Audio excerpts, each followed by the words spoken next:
Hello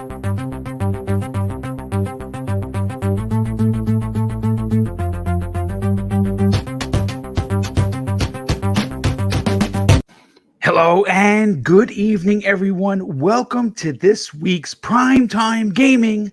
I'm your host, Mr. Boomstick XL, and as you can see, we have an incredible Monday night planned for you. 2+ hours of the best place to get your gaming news, reviews, and hot button opinions. And we got some of those on tap for tonight.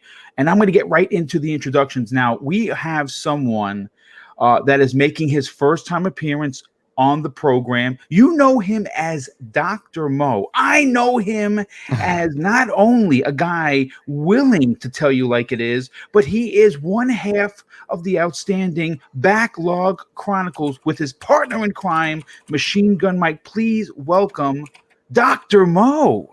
Thank you, Boom. I appreciate you, man. I hope everybody's good. Pleasure to be here. I appreciate you inviting me to come on.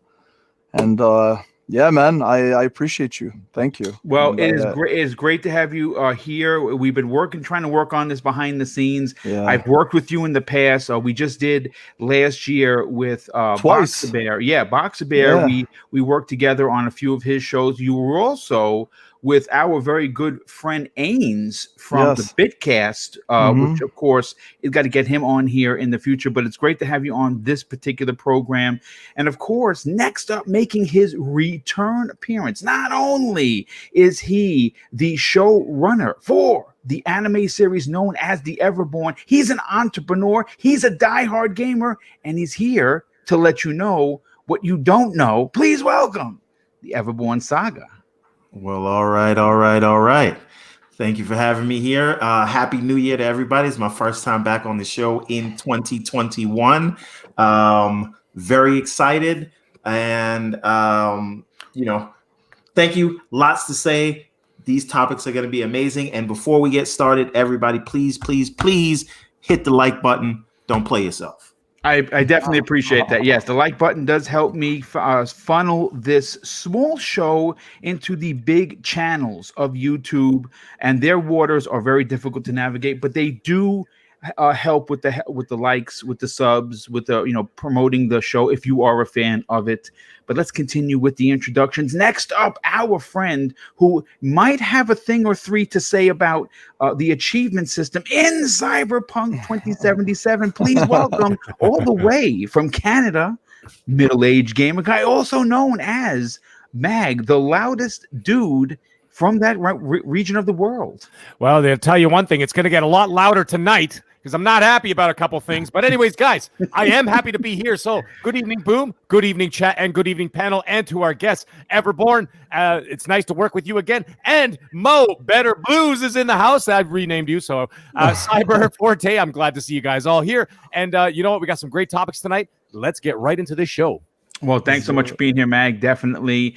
Next up, you know him as our resident Cape Crusader who has taken time from beating down on the Joker and Penguin to be here for your 2 hours worth of entertainment. Please welcome Cyber Knox. What's going on? Thank you so much for that, Boom. Glad to be here. It is Monday. It's prime time. Let's talk some gaming. I'm ready. Let's go. Well, it's great to have you a part of today's show. And last, and in no way least, our GameStop backdoor information broker, also known as one of the busiest podcasters in the business, community leader, great father, and friend to this particular program. Please welcome Gaming Forte. Yo, what is up, man? It's Primetime Gaming. We in the house. A lot of stuff happened over the weekend. A lot of good, a lot of bad, but guess what? It's all amazing because it's all about games. And I do want to say one thing to Everborn before we start. Did you have a body swap with your average consumer, the tech YouTuber?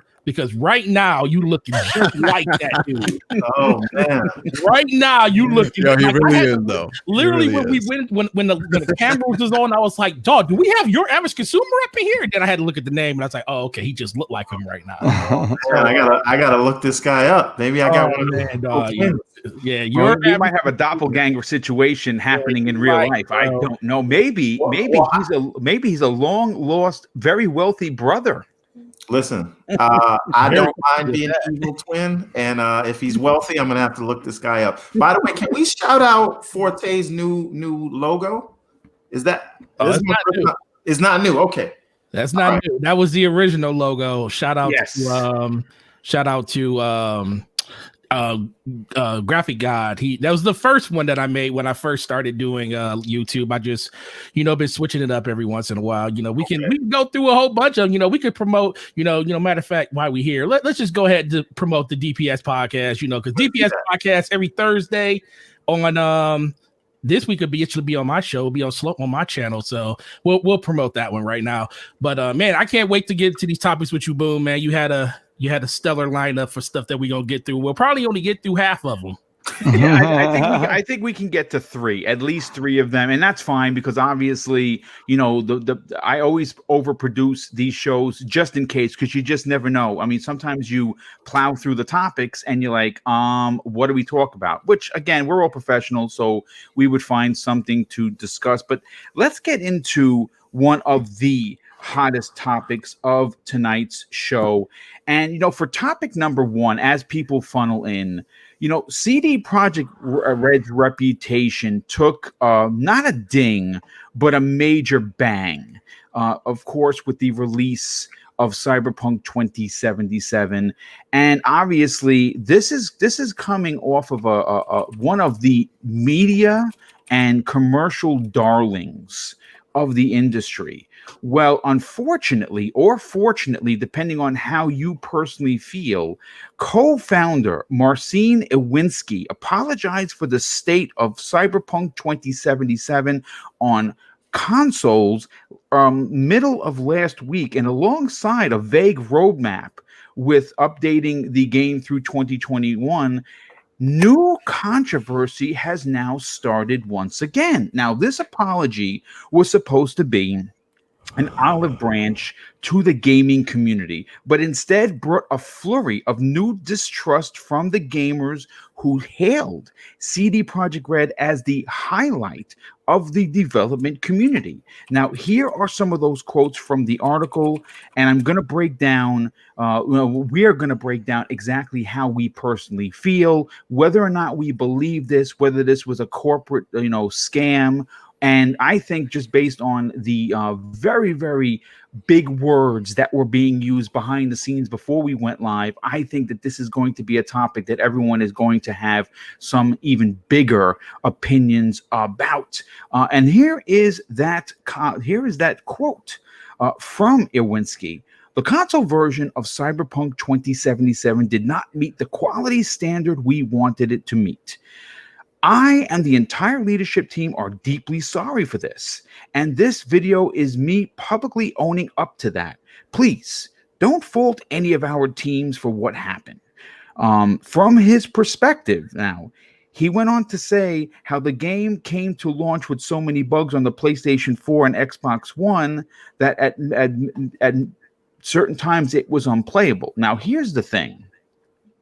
The video is a little over 5 minutes long, at least the version that I watched. Now, I watched it twice to make sure that I had all the correct information when writing this topic. And there are a lot of holes in the story. That is probably the easiest and most simple way I could make it. And so let's go first to Dr. Mo, because if you don't know how this particular dude feels about Cyberpunk, he went out and purchased, I don't know how many copies. Mo, you'll tell us in a second, but it was a ludicrous amount of copies because he wanted a steel book. He wanted to collect all the steel books. He has the collector's edition. I'm sure he might even have the console, the controller. He's a fan. Mo, after hearing Iwinski come out and basically throw himself onto the spikes, so to speak, it didn't seem like it was really genuine, to be honest. Again, I understand that a lot of this might have been corporate speak, but it seemed like it was more corporate speak than, hey, listen, we are really sorry for what happened. What are your very detailed thoughts on this? Yeah. Yeah, there's a lot, you know. I mean, but we have a panel of 6, so I wish I could actually say everything. But I look, as much as I love the game itself, you know, I mean, the game as an art, the game as a video game, as an RPG, whatever it is. I mean, you have to be practical as well with everything that happened. I don't want to retread everything that we already know because this game's been talked about endlessly since it came out. But in terms of his apology, I didn't think. I think they need to stop at some point just apologizing or trying to damage control, because you're at the point right now where people are so mad at you that whatever you say, nobody gives a shit. If you love the game, you love the game. And if you hate the game, you hate the game. Whether you played it or, which I believe about maybe 75% of people who are complaining online have never touched the game or never intended to. So this is just them getting on the hate wagon. Now that's that. Now, as far as his apology goes, I did not believe him when he said that they did not pick up on these problems on the old consoles. I don't believe that. I think that was disingenuous to say that, and it's kind of a spit in the face to the people who do have the base consoles, who for a large majority of them just it was pretty shitty on release.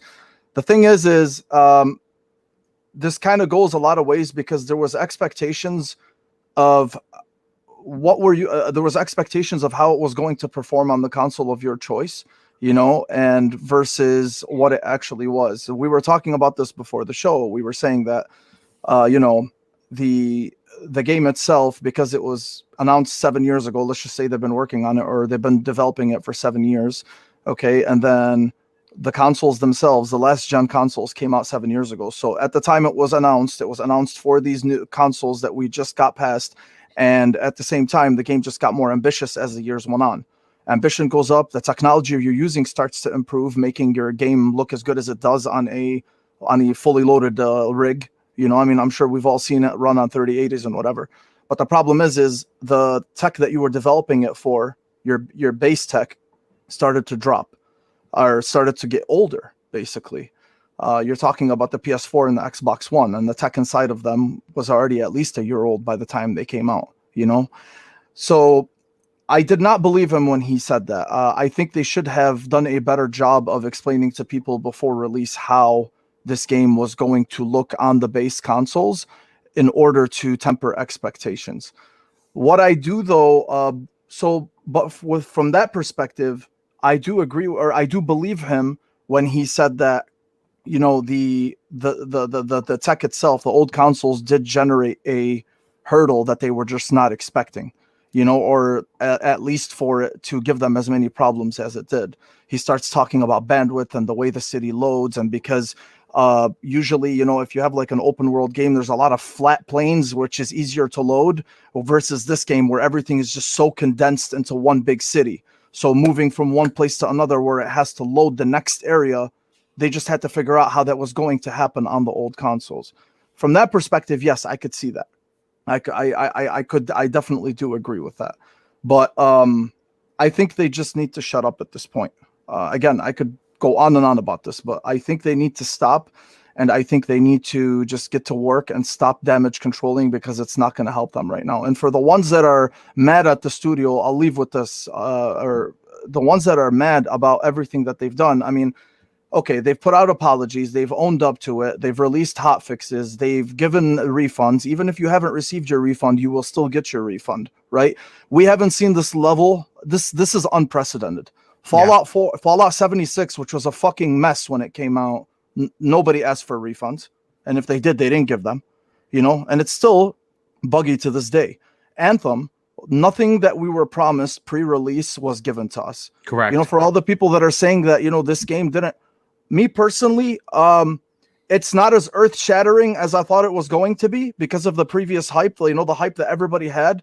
But at the same time, me spending 138 hours in one playthrough on an open world game, for me, that speaks volumes, because I don't like open world games generally, right? I don't have the patience for huge, large maps.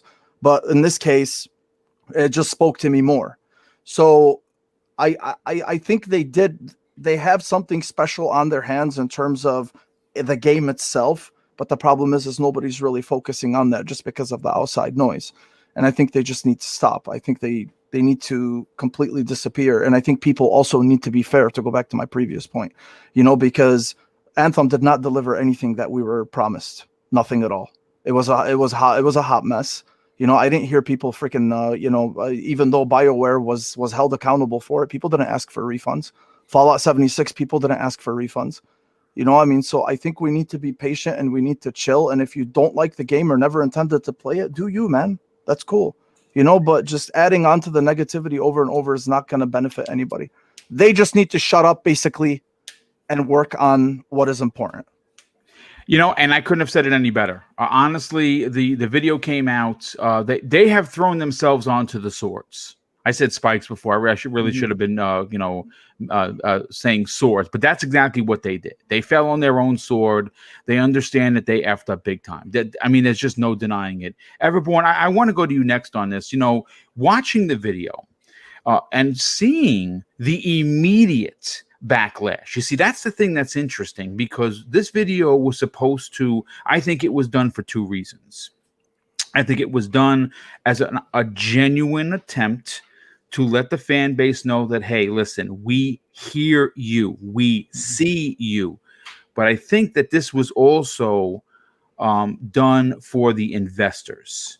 Now, we know that there are a couple of class action lawsuits that are currently going on. A lot of their investors that are not happy with it. We get that. That's going to happen. They failed to deliver on their, quote unquote, promise of what this game was supposed to be. For you, where does it sit with this apology? Do you believe it, or do you just want to walk away from it and be like, yeah, whatever? Okay, so I'm all over the map with this game, and I'm going to tell a little story. I'm going to try not to take up too much time while telling this story, but to answer the question up front, I don't give a flying 747 fuck about that apology. Right? Okay, excellent.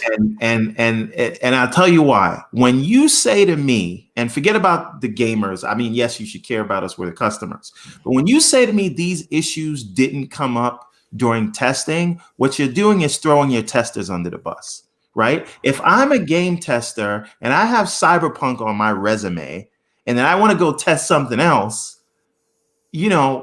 how's that going to look for me? You're not the first person to say that. I'm glad that you brought that up. That's a great point. And furthermore, they've already cashed in, right? What happened here is, yes, money, deadlines, everything else. You got the studio head who's also like the CEO and make like, so it was 2 months there, but they were making this game for 7 years. They knew what the target was, and we got what we got, right? So I say all that because I'm just prefacing what I'm about to say with these critiques, right? Like, and at the end of the day, there is no excuse for what they did. They knew what was going on, and the things that bother me are how they would not let reviewers see the console version. So you didn't know what was going on, but you wouldn't show off the console footage, right? Reviewers had to use pre-selected footage, and then you only showed the game running on high-end PCs, and that's fine. I understood that. I expected the game to look like shit on base consoles. You ever try to play Jedi Fallen Order Garbage. on an OG Xbox? I'm sorry, but it's It's garbage. terrible. This is not a new thing, right? But what happened is, again, I think Mag, you said this, people have been locked up for so long. People love The Witcher. There was so much hype going into it. They've been waiting so long. We turn these studios into like messiahs, and people do it with game console makers too. Just threw everything on this. And so when it came out, I was looking forward to it because to me, I didn't even care about the lack of launch titles for the Series X, especially after Halo got dropped, because I was thinking it's fine because I'm going to be playing Cyberpunk. So I don't care, right? That was just a fact. So I get it. People were looking forward to it, but what did you expect on those base consoles? And I'm saying this as someone who owns the game on PC, playing on a 3080 and all the highest specs that you could get on a PC right now. And I also own it on and have played it on the Series X. I'm doing Corpo on PC and Street Kid on the Series X.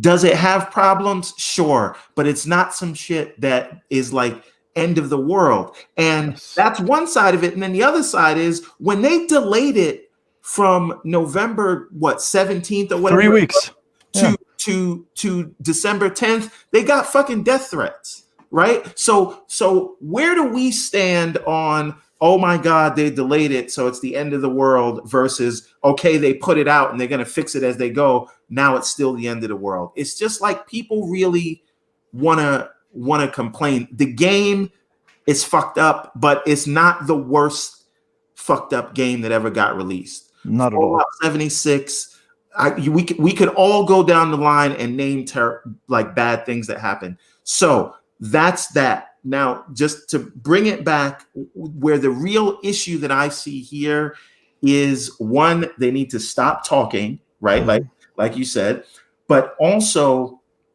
they were smelling their own farts, right? That's really what it is. They made The Witcher. Everybody loved that, which didn't come out and was great day one. No, that was buggy. That was buggy as shit too. Right? Oh, yeah. Exactly. So they made that, and they're doing the same thing, but they're like, hey, we made The Witcher, right? Yeah. And so we can do what we want. You're a studio, you made 3 games, right? And each of those games took you a whole generation to put out. So you're a 1 game per generation studio. Last of Us 2 took a whole generation to put out, but it was polished as fuck. Sorry for the cursing, Boom, but it was polished when it came out. So I don't have sympathy for CD Projekt Red, but I also think a lot of people are just upset, and it doesn't matter how good it gets. It's people just have it set in their mind that they want to be angry about this. Yes. And the last thing I'll say is I think that the game that they've made, when I first got it, I thought it was like mid, and I was disappointed by that. But when you really get into it and see what they put together, I think what they've created is getting lost in all of this nonsense. And that's the sad thing here, because, I was just playing the game and sitting back and just realizing how they really created an organic feeling city, right? And I cannot point you to another game that has created that sort of atmosphere. And I think that gets lost in all of what's going on. And that's the sad part about it, because a lot of people put a lot of years into making that game. And it sucks that we're not having the conversations about the games that I feel we should, because everybody's shouting at the top of their lungs, and they're just putting their foot in their mouths because they're an inexperienced studio. That's a fact. This is their 3rd game, really, their 3rd big game, and they don't know how to handle a crisis. And it is what it is. But I think people should actually play the game more and maybe complain less. And and I get it if people want to wait, right? Like I didn't want to wait for the next gen update, but so I'm playing it on PC, so it's tolerable. And maybe I'm not as angry because I'm not playing it on an OG Xbox or a PS4. But why would you do that anyway? No. Yeah. I mean, listen. You bring up a tremendous amount of points. Look, I'll tell you this. I talk about my brother on almost every show. Neo Mental is 400 plus hours into it. He absolutely loves it. There's no doubt about it. Yes, he has had some issues. He's had some save things happen to him, but it never deterred him. It was his game of the year 2020, and it's a game that, even though he has gotten every ending except for the secret one, which I haven't talked to him in 2 days, so he might have gotten it. it's a game that he will continue to go and play, because he likes looking for the nooks and crannies of stories that are in this game that people are overlooking. Like if you do, like for instance, he told me about a mission that he had to go and kill a cop, and he chose not to, and it opened up an entirely new side quest that he would have missed, that gave him some OP armor. So I mean, it just goes to show you that I agree. I think that if you really are going to get a varied opinion on who played it, I do believe what you guys are saying. There are some people complaining that never picked up the game, and that is really ridiculous. If you're going to have an opinion, you got to at least play the game. Let's get to Cybernox on this. But Cyber, before I get to your brother, let me grab a super chat that just came in. Smuzz246 drops an outstanding and very generous $10 super chat and says, "Thank you, Primetime Crew, for brightening the last few hours of my 2-week crunch. 33 hours without sleep, but almost done. Having game withdrawals at this point. Have a great show." Well, dude, get some sleep, brother. Thank you so much for the generosity, and I'm glad we can help pass the time. Cyber, the apology comes out. I think that CD Projekt Red got the exact opposite in what they expected. And this really took off in social media. It took off in game journalism as well. As a matter of fact, like I'm a big fan of Greg Miller and that team over there at Kinda Funny Games. And I watched him and Tim Geddes really go to town on this apology video, and they made a lot of sense. Of course, they had a lot of big things to say, including a lot of F-bombs, which is fine. But what are your thoughts on this apology? Is it disingenuous? Hey, this is 100% damage control. There is nothing genuine about this apology, in my opinion, at all. You can see from the video, between Mo and Everborn, I think they pretty much hit all the points that I was going to mention too. But even in the video, Everborn just mentioned, he's apologizing, but in one hand, he's like giving his QA team a backhanded slap. It's like, what are you doing?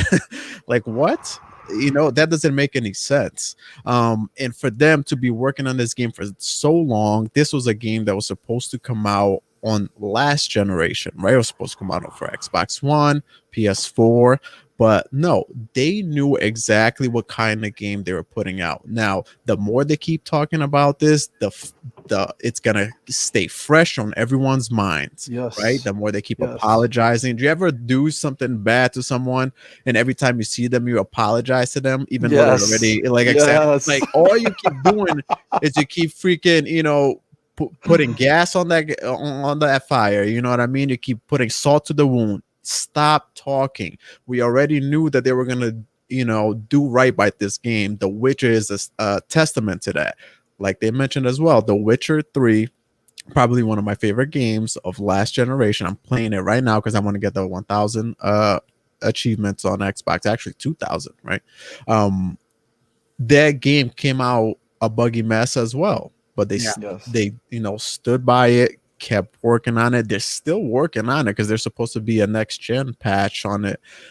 Who knows when that's coming out now? But it was supposed to come out early, maybe first quarter this year. Second half. It's second half. Okay, so second half. So, yeah, man, they need to relax. And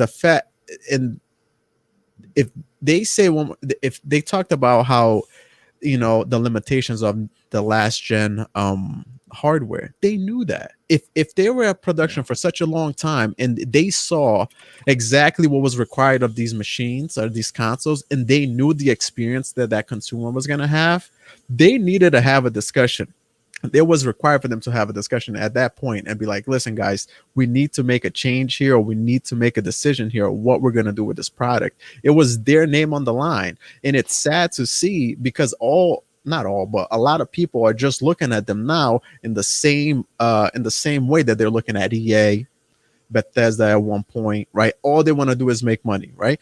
Activision, and they're looking, and a lot of gamers held CD Projekt Red to another standard, right? They said, "Oh no, these are the pro-consumer developers. They're here to give us the everything on one game. They're giving us more. Look at I forgot the the DLC for The Witcher. Jesus, Oh, Blood and Wine. Blood and Wine, Blood and Them, Wine. yeah. Yeah, Blood and Wine. You know, it's the length of some games by themselves, you know? So a lot of people use that as examples. And for him to say, too, that they didn't know, please, this was a board of executive members from the company making that decision, allowing the game to be released in that state that was released, period. They went, I'm not sure why they didn't think that this game was still going to carry on hype.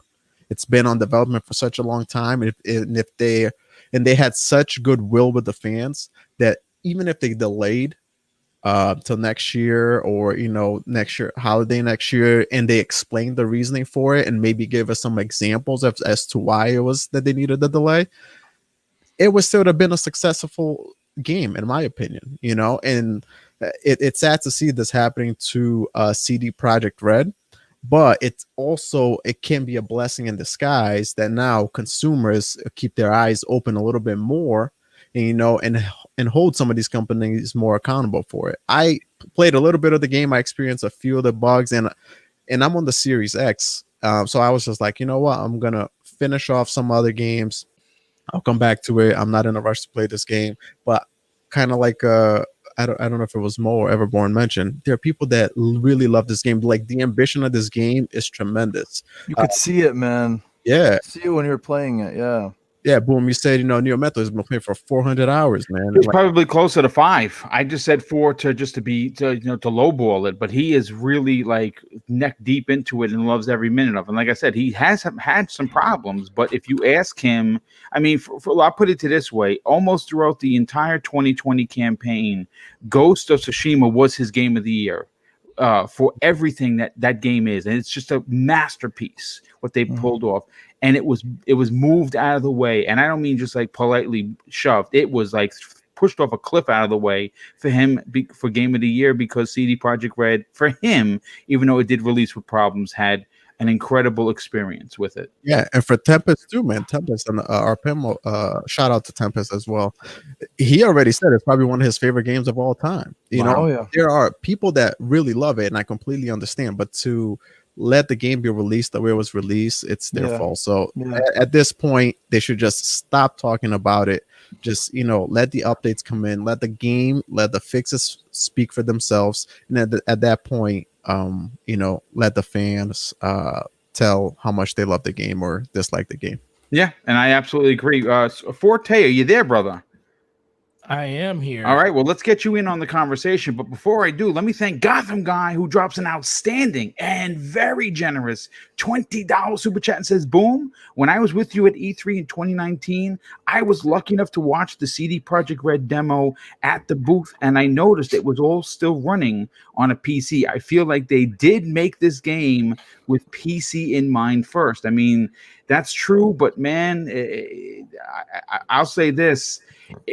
I think it's safe to assume, just like Cyber was saying, that there's no way their testers missed the bugs on the vanilla PlayStation and the OG Xbox One. They're just not. And I think that's a straight up lie. They said, we don't care, we're pushing forward, and we'll deal with it. But and in truth, how many? It's been reported, folks, that they sold 13.8 million copies after those returns. So there you go. But Forte, sorry, Boom and Forte. I just wanted to add something to what Knox said. Cyber said, I know that. So people are saying that like all CD Projekt Red cares about is money. I just want to break it to everybody out there.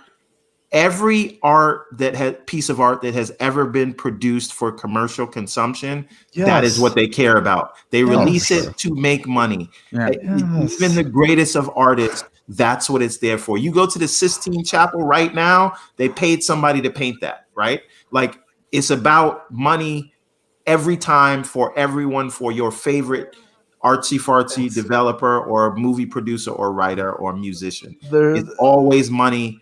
Like, we gotta separate business motivations from art. The art is what the art is, but they did do it to make money. Now, great business people will create great art and earn our money, which is fine.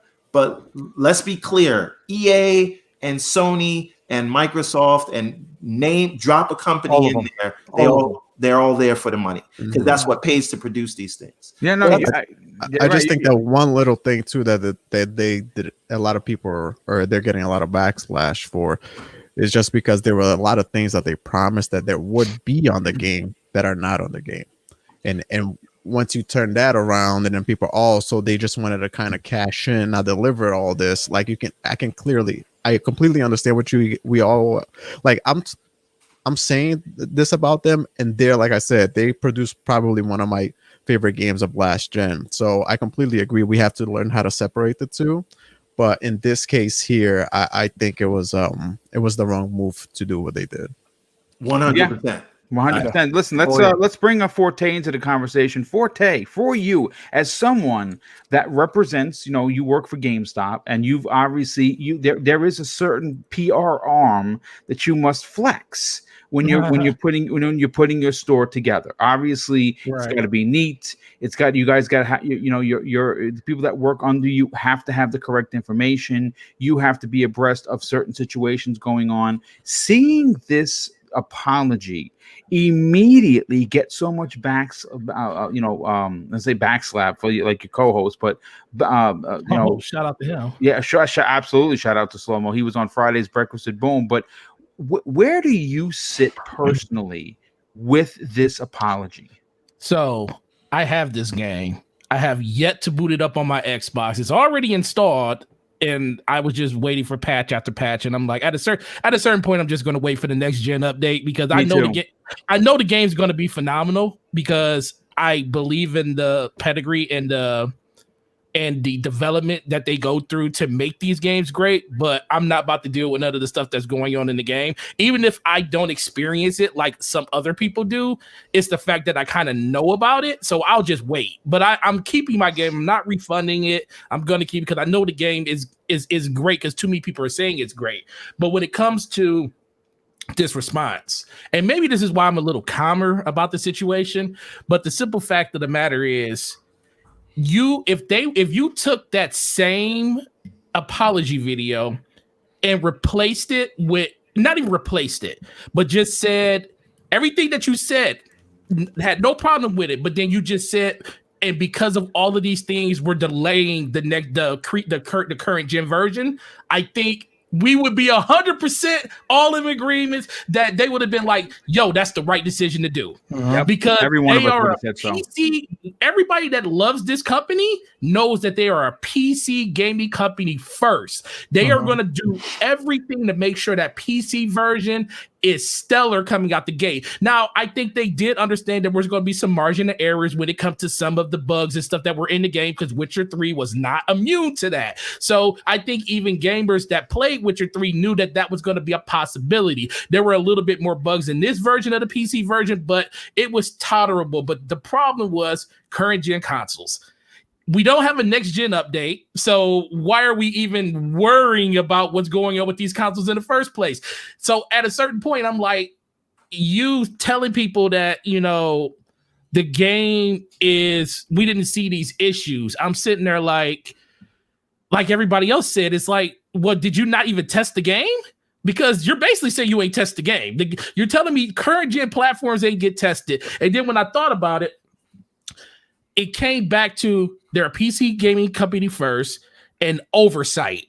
They take for granted what they see on screen is going to be translated down to lower echelon systems with no issues at all. They think they probably could just scale and upscale and do the things they need to do system-wise. But then when they finally get to the point where they got to say, yo, rubber hits the road, what's going on with these last gen system upgrades?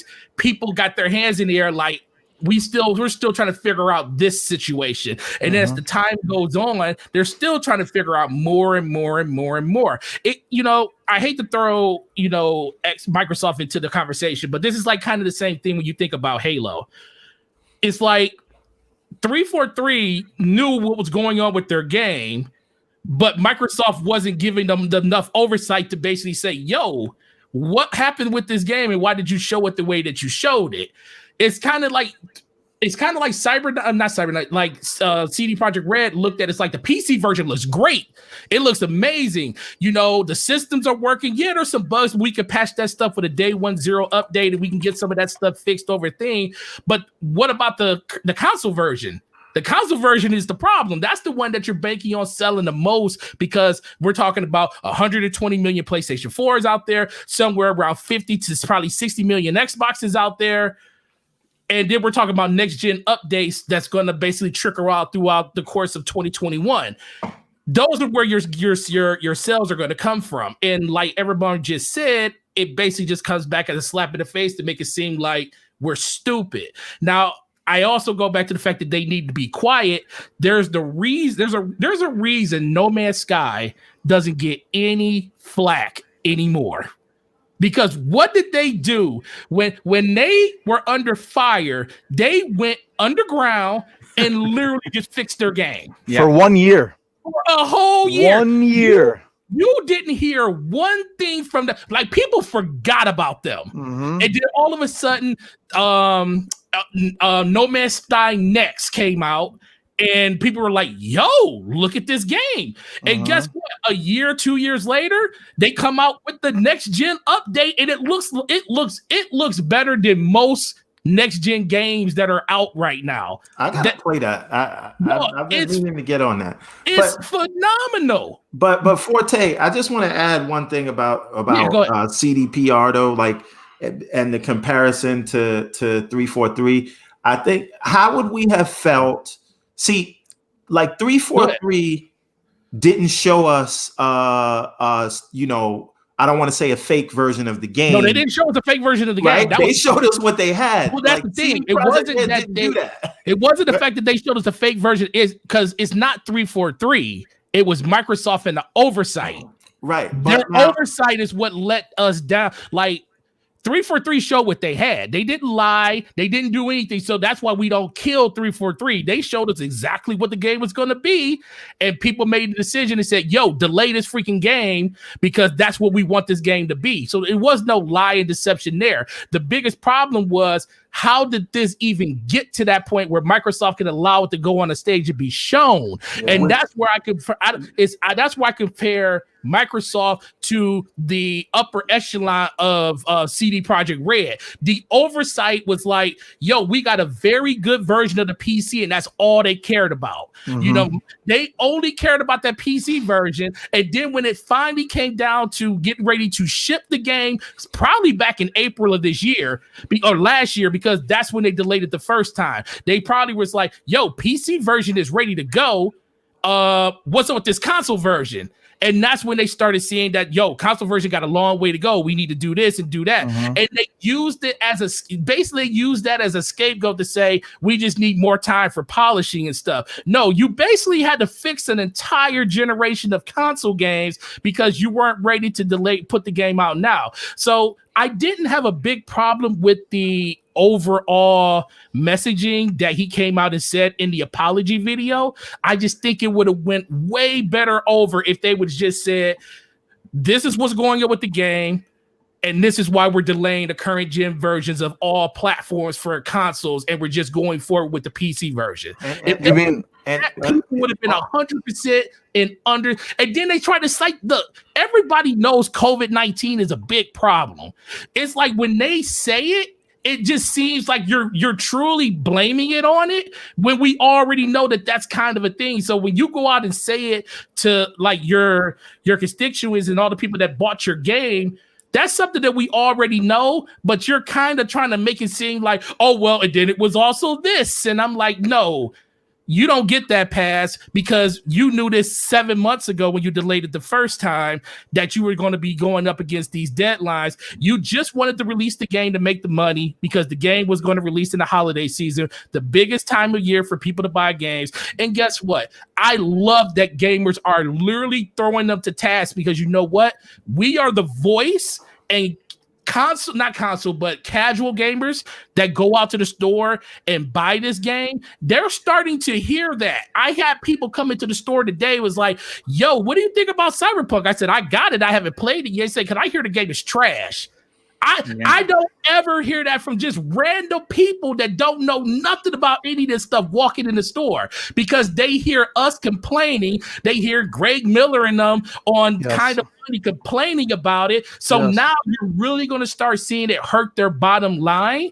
But the thing is, it's still not enough, because they're going to still sell millions of copies of this game no matter what. Here's the thing, though. That can only last for so long, though, right? Because when they release their next game, nobody's going to really be checking for them, right? Like, people they are on a wait and see list right now, like that's with everybody, right? Well, that's with us. No, it's not just with us, though, because we're the ones that start the conversation. Like, the reason this game is selling the way it's selling is because we love Witcher 3. We talk this developer up like crazy. So when we say, yo, this is one of the best developers out there, and we said Witcher 3 is one of the best games they ever created, that will probably one of the best RPGs ever created, people take notice to that. It starts filtering down to the common gamer that knows nothing about this, and they probably just want to play a really great RPG. So you're right. This game is going to succeed just because of the mind share that we gave it in the beginning. But the next game they make, if we don't back that game will suffer. But I don't think that we, just as the community, are gonna back anything that they do until they have proven themselves, like, on a launch. And again, I do feel like it's sad that what they created is being taken away from, because they fucked up the rollout of the launch. But they did it to themselves. 1,000%. And how different would the situation be if they just did the flight sim model? Look, it runs great on PCs, even though it doesn't, very buggy. I'm playing it on the 3080. I've had issues, not graphics, not game breaking stuff, but like weird, ridiculous, how did this make it to launch bugs? So yes, that's there. But had they released only on PC and get all of that fanfare like Flight Sim did, and then say, okay, we'll release it on the consoles when it's not going to brick your system or whatever it is, right? They could have done that, and they would have had the positive fanfare and in that lead up to when they release on the console. And that's the question right there. And it would have been released 6 months ago. And that's the question right there. Why? And I'm going to ask you that, Arborborn. Why didn't they do that? Oh, that's poor management. Now, one other thing I wanted to add that I had forgot while I was going on my little rant there is just back to the Microsoft comparison. I think Halo gets delayed because Microsoft can afford to delay it. CD Projekt Red don't got nothing else going on unless it's a Gwent card game. They own. Do you know how much? Dude, they make so much money. They own the GOG store on PC. They have their own gaming client.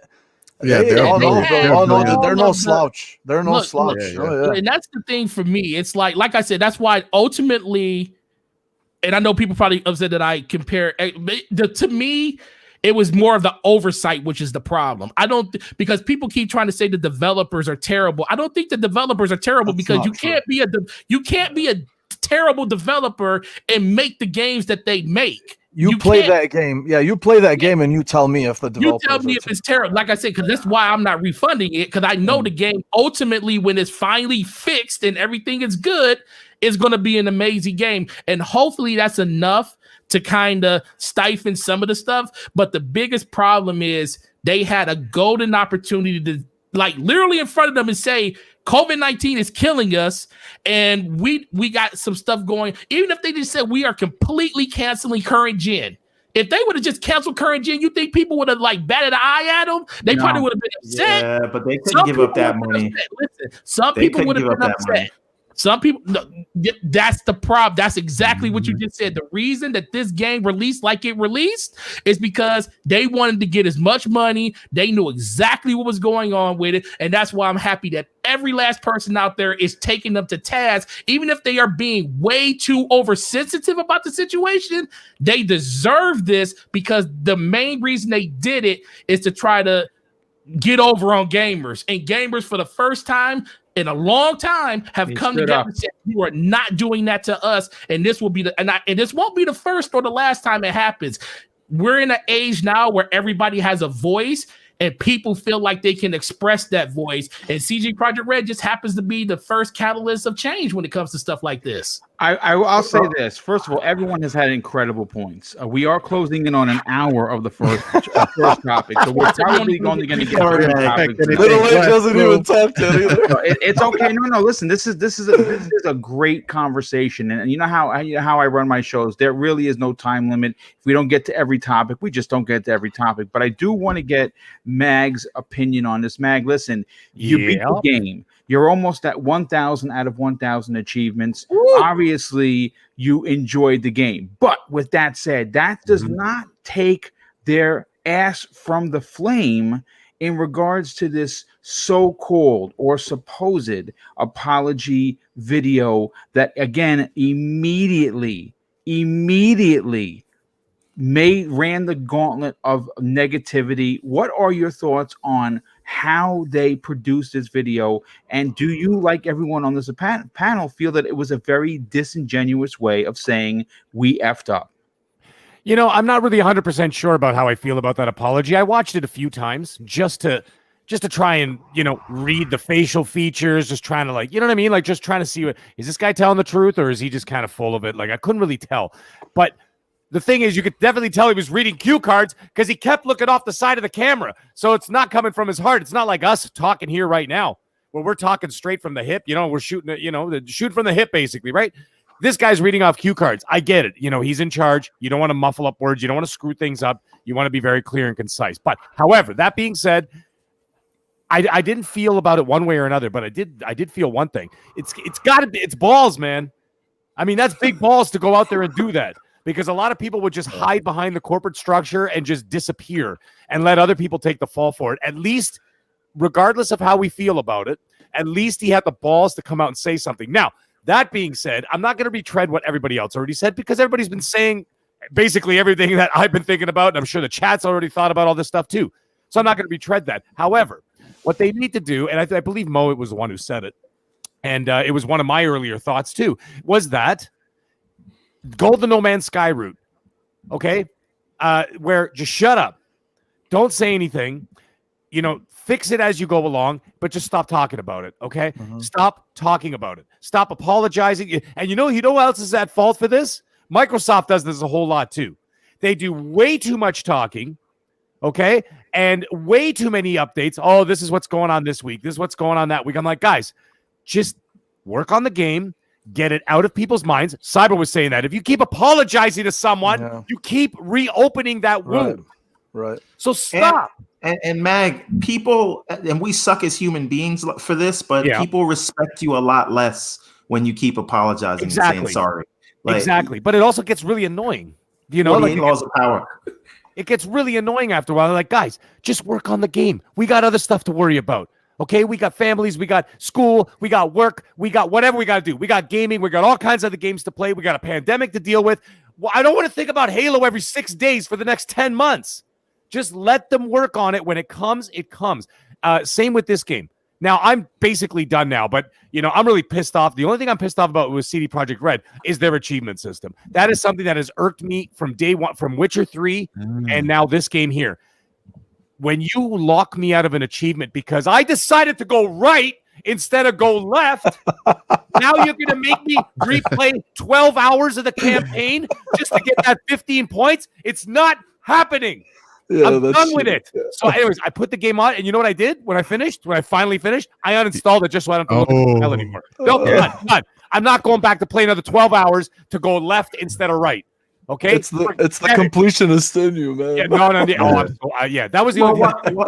while we're on gripes with the game, I Yeah. really found like it rubbed me the wrong way that you have these different classes like Nomad, Street Kid, Corpo, and I've been playing through on Street Kid and Corpo, and the missions are still the same. Kind of bothers. Like you have your Yeah, well, different there was no opening point in doing prologue. those. It was the What's that? prologue. Yeah, That was it. Yeah, but that kind of bothers me. Listen, Like, what was the point? Well, look, I'll say this. I mean, listen, again, it's a game that's very divisive. It's a game that people are loving, people are hating, people are lukewarm. Listen, I just picked it up for $29 on Amazon.com. It's $30 right now, folks. Oh, So I just picked it up, and I'm going to be honest with you. It's going to sit in the cellophane. I'm not opening it. I'm not installing it because I'm not touching it until the patch comes out next year. I have a lot to play, so I'm not really too concerned about it. But I said, well, for $30, it's hard to walk away from that. And, could it potentially go cheaper? Yeah, I would imagine so, like all games. But I still think that it was worth the $30. And again, I will be very interested to know, even if it takes me half a year to finally play this, what is the hype? Because I know that my brother loves it, and I know a lot of people have a lot of good experiences, but a lot of people have a lot of bad experiences. But I do want to take the time to move on to one of the bigger topics of the show. Now, folks, we have almost 300 people here, and I want to say this. If you are here and you are new to this program, I want to say welcome. Of course, we do cover multi-plats on this particular show, as well as Breakfast with Boom on Friday mornings. We do have the Xbox Factor podcast on Thursday, and I have officially launched a 4th live show into the Double Barrel Gaming Network that is starting tomorrow, season 1, episode 1 of Xbox One-on-One with Zemi Games, known as the Constant Gamer. It is a smaller program.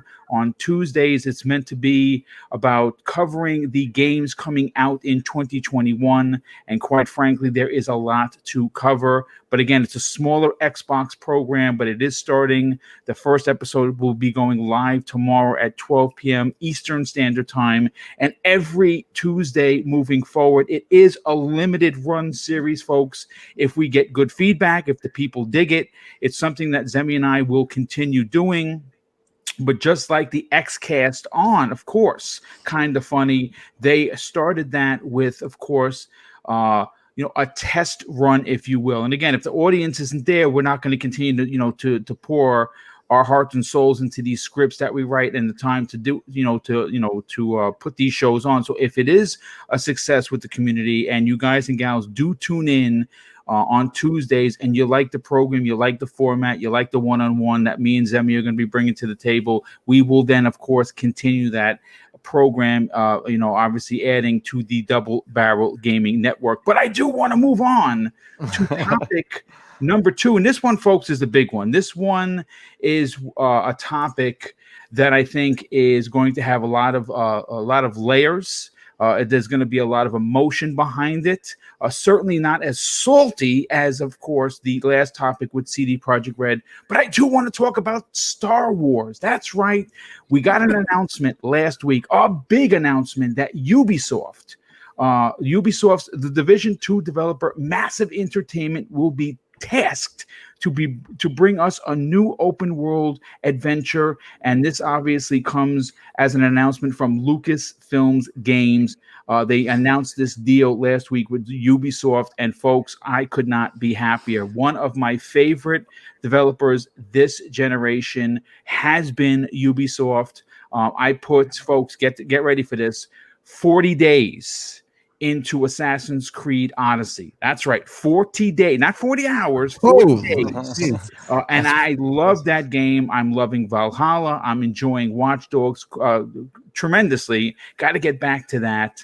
And I think that what they have done with the Division 1 and 2 has been great. But getting back to Massive Entertainment, The having them helm a Star Wars game after seeing what they did with the Division 1 and 2 has me incredibly excited. Now, in the last few years, the dreaded EA exclusivity deal with Star Wars had seen big promises ripped away from us in the form of Star Wars 1313 and the Amy Hennig Uncharted meets Star Wars pulled away at the last minute. Of course, she is no longer with EA. She's doing her own thing. I cannot believe we didn't get that particular Star Wars. Well, now we have this new information.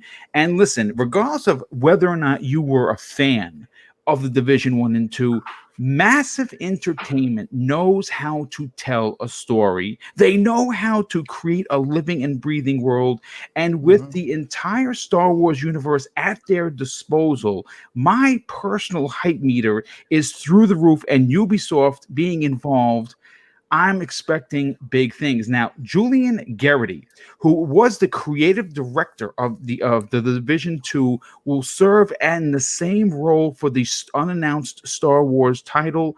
Of course, the unnamed Star Wars title will be developed with the Snowdrop engine, which was the most recently engine used for the Division 2. It's a versatile engine that, despite being created for open world games, was used to incredible success with those titles. Now, here is what Julian Garrity had to say on the recent announced project.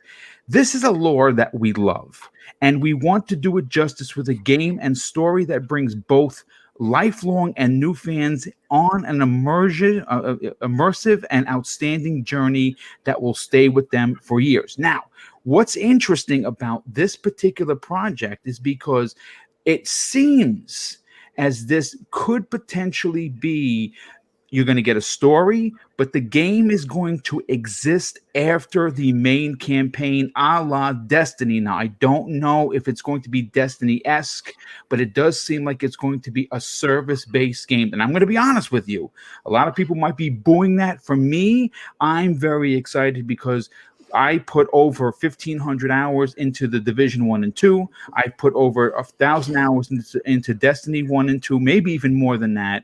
And I really like the idea of a big open world Star Wars game with a character that I potentially can create and make canon in a world that I have been invested in since I was a kid, when I saw the first film in theaters as a kid. So, Dr. Mo, let's bring you in on the conversation. Last week was a flurry of information that came in the form of unannounced, things popping up. Monday turned out to be the rebranding of Lucas Games films, right? Lucasfilm Games, right? Sure. Right after that, we got the Indiana Jones announcement. I mean, like, holy shit. And then, of course, followed that with, of course, the announcement that this team was going to make us an open world Star Wars game, and Massive was going to be that. How excited are you for that?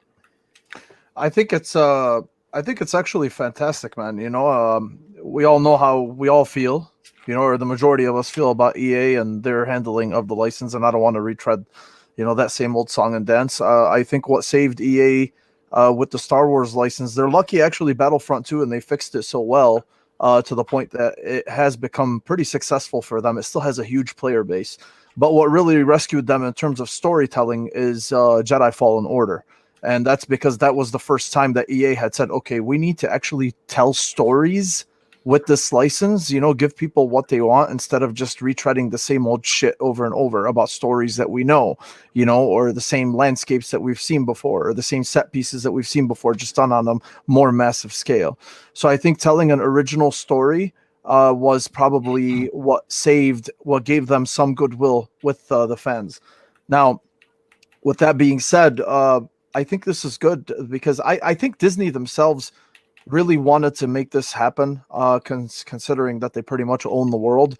And I can't help but feel that this past year itself was a probably some sort of Kickstarter for it. I think Disney financially had some setbacks this year.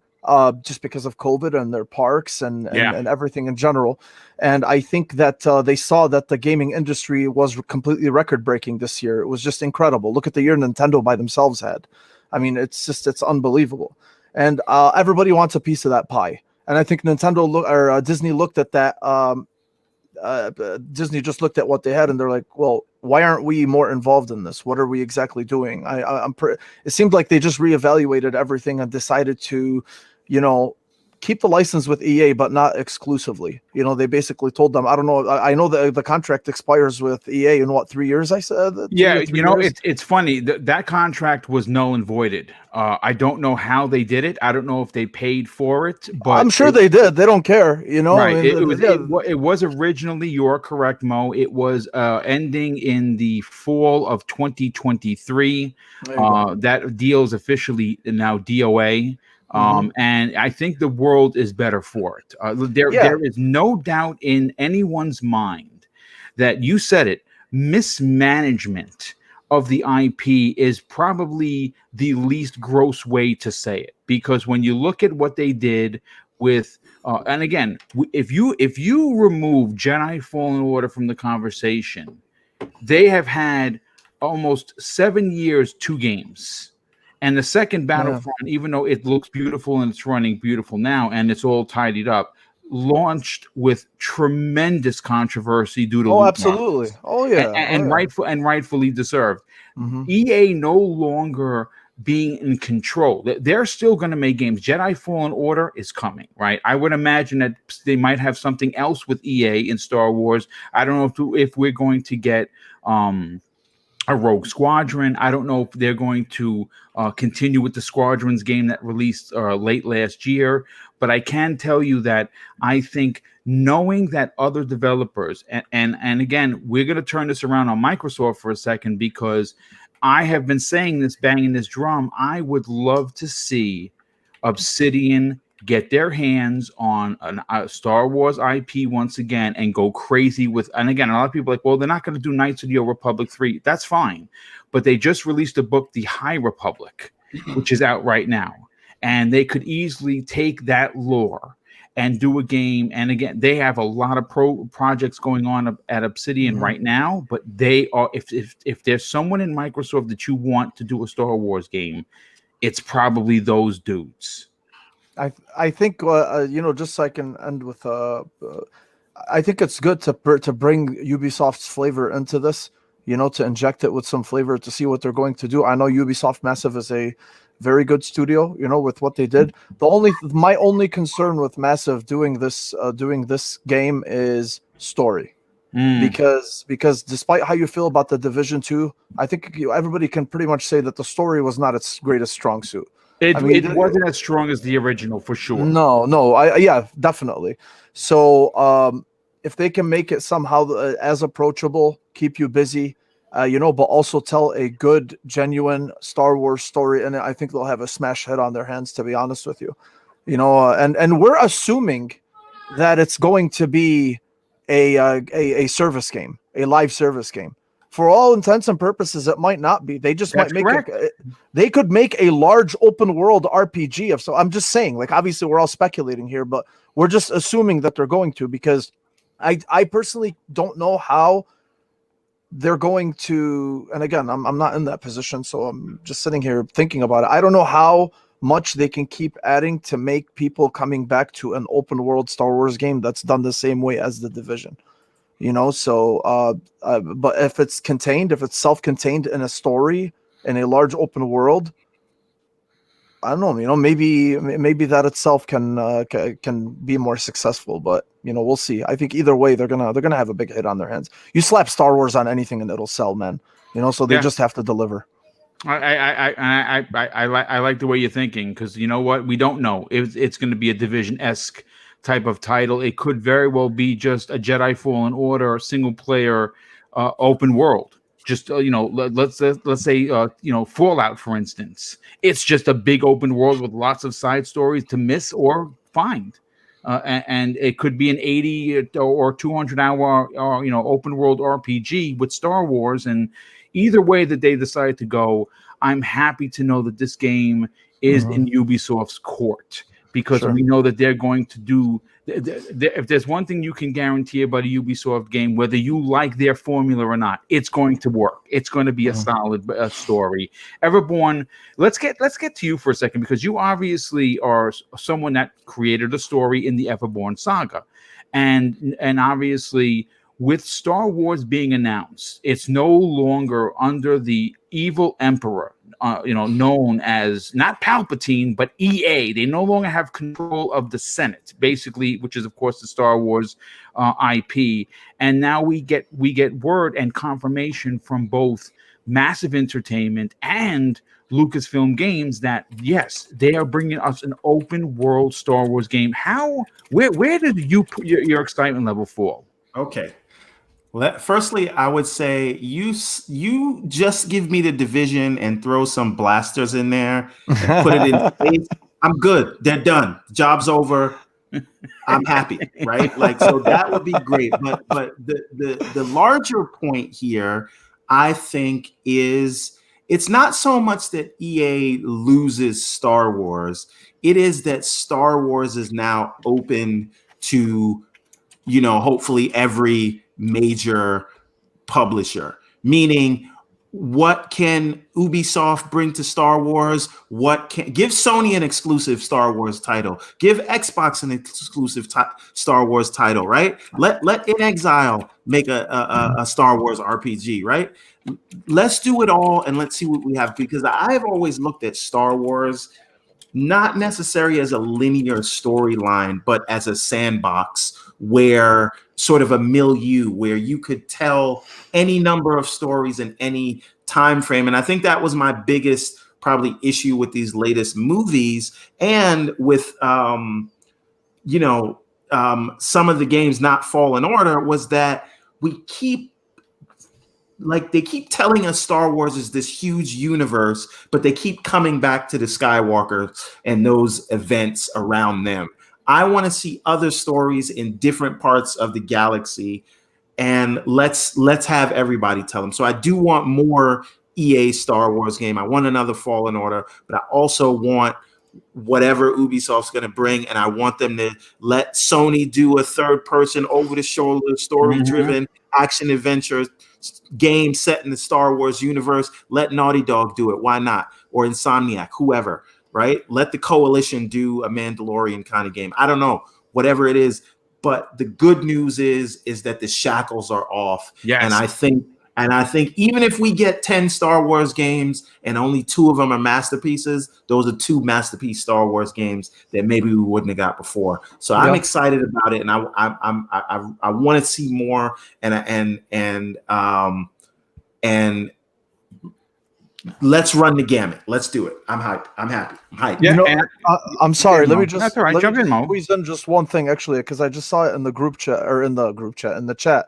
So somebody said Division doesn't fit in all games. They did that for it's Ice Cold. He said they did that for Breakpoint, where I get a cowboy hat with armor, then an armor helmet, and I agree with that to a certain extent, because I was a huge fan of Ghost Recon when it was actually what Ghost Recon was, when it was military and it was and it focused on the things that made it great, instead Breakpoint wasn't great. The one prior to it was much better. Yeah, it was much better, but still, you don't necessarily have to put in that same type of formula into every type of this game. And if they can make it work, I'm happy for the people that like it. I'm just saying, I just hope that they don't shoehorn it into it and just slap Star Wars on it, so that's all I want to say. No, and listen, I say this all the time.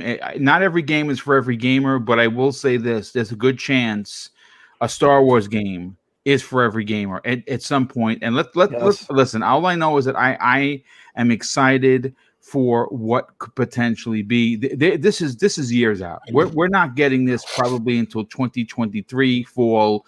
Potentially early 2024. That's just my opinion. That is not something that Ubisoft said. Real quick, before I get to Cybernox, one of our big Star Wars fans, I want to catch up on some of these super chats from our very good friend Nightwolf 3186. He drops an outstanding $5 super chat. Says, great panel. Boom. I'm on board for the Star Wars topic. LOL. Hopefully you take us on a ride of to Speculation Town, one of my favorite places to hang out. I'm sure I'd love to be there. Well, thank you so much, dude. And he drops an additional super chat of $10. Thanks so much, dude, for your generosity. He says, according to an article about Massive taking over a Star Wars RPG game, the lead guy grew up owning everything and watching all Star Wars. Point is, they picked someone who is passionate for it, and again, that is big. That's good to know. Having somebody be a part of this project is like getting someone that remembers playing with the Kenner figures. When they didn't even have battle grip, their arms just moved straight like robots. And then much later in your life, you're in the movie business and you get to direct an episode of The Mandalorian. It's a dream come true. So you're going to make sure that what is put on film is exciting for you as a fan, but exciting to others that are going to be watching it. And I think that if they can bring that same tenacity to the new game, I think we're all in for a serious treat. Cybernauts, when you heard that not only and shockingly, EA is no longer holding this the Star Wars license hostage, if you will, through this 10-year deal, which was an awful mistake for Disney. That's gone. That's DOA. That's no longer a part of the conversation. And you now hear that Ubisoft and Massive Entertainment, makers of the Division 1 and 2, are making an open world Star Wars RPG. What are your thoughts on that, dude? Man, I think I sent you guys a message as soon as I saw it. I sent you guys a message on private chat. I said, I bet you everyone is happy about this, including EA. EA is also happy about this deal. Yeah. Because they're probably getting so much backlash,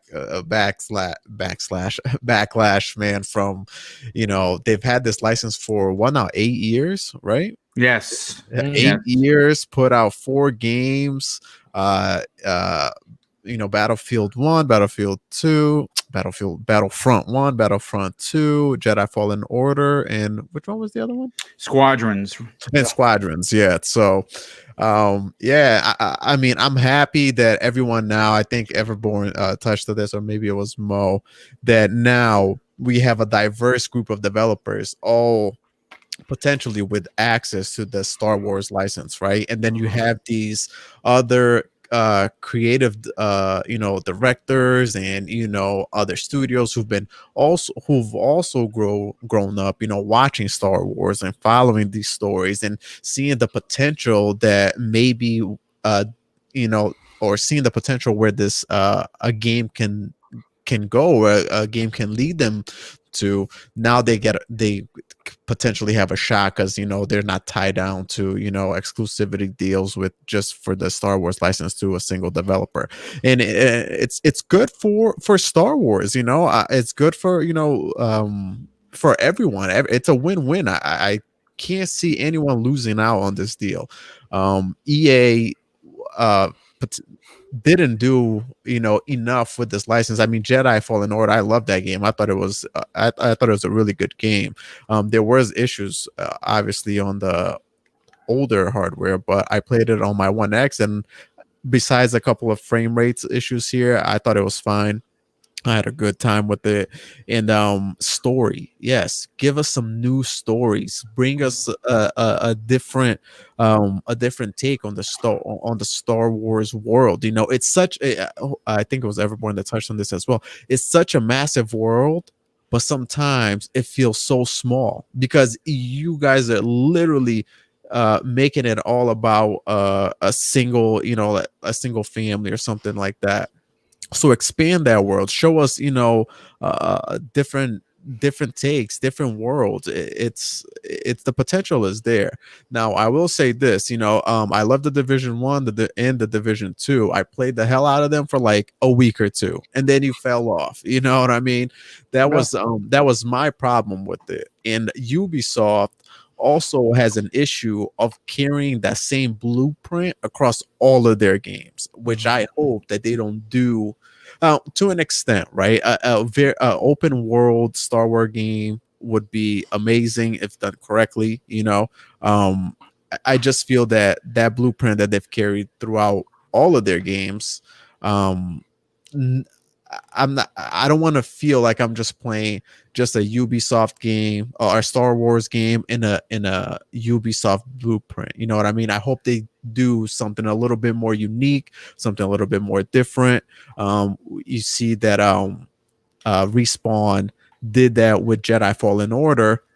They did semi-open world. You know, they took bits and pieces from different genres and also included a little bit of their own treatment, right? They, you know, like the wall running, you can tell that was very, you know, Titanfall-ish, you know. So I'm excited for it. It's very promising, and I believe that this game, you know, if they already announced this, maybe we'll get this game right at 2023. Maybe they're, you know, secretly working already on this game and they'll release. Well, they've been on the game. They've been working. They've been on pre-production for over a year. They have been over a year. Oh yeah, so it'll be great as soon as, you know, we have potentially we can see this game sooner than later. But yeah, man, I'm excited. I'm excited for the Star Wars license. I'm excited for Star Wars fans.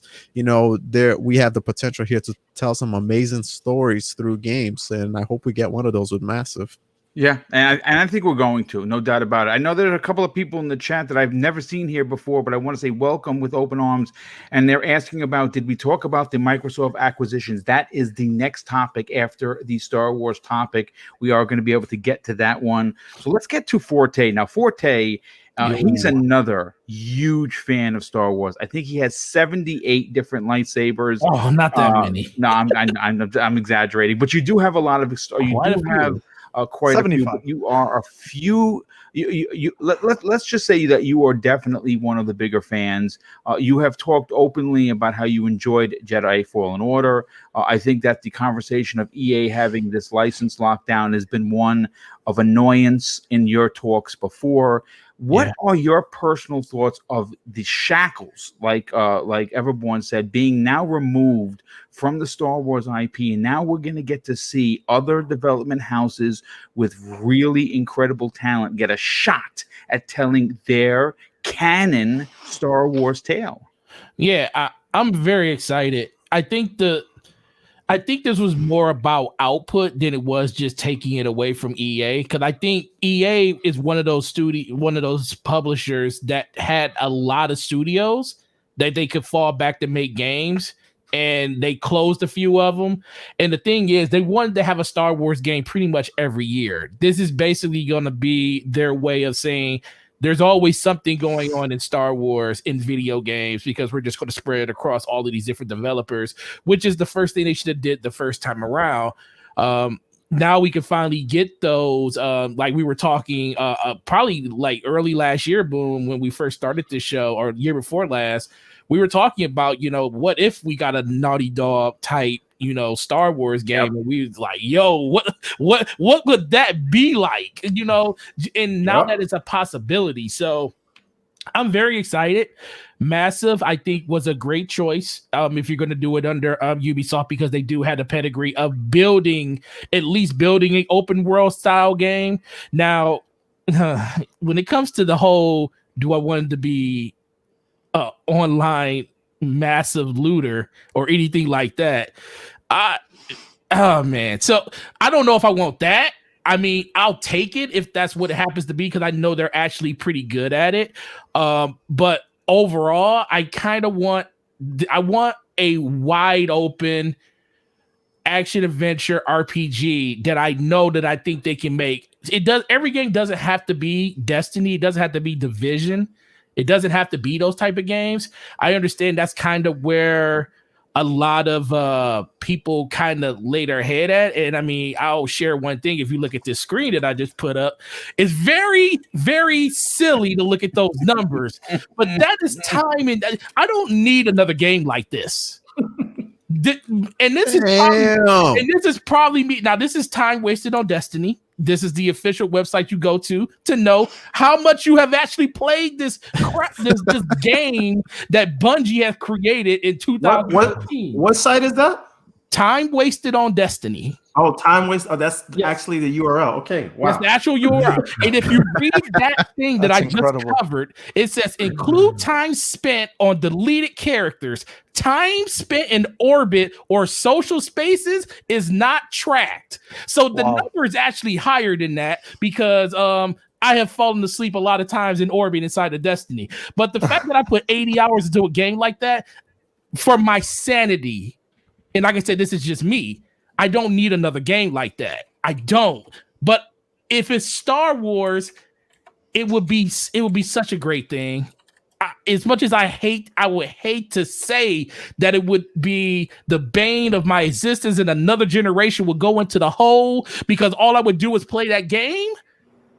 I would love to have it. I just don't need it. But this is an opportunity that they have in front of them. You know, Star Wars has made a huge comeback in the last year because of Dave Filoni and what they have done with the Mandalorian. They got they're opening up the vote. They're pretty much, and this is the thing, everything is canon.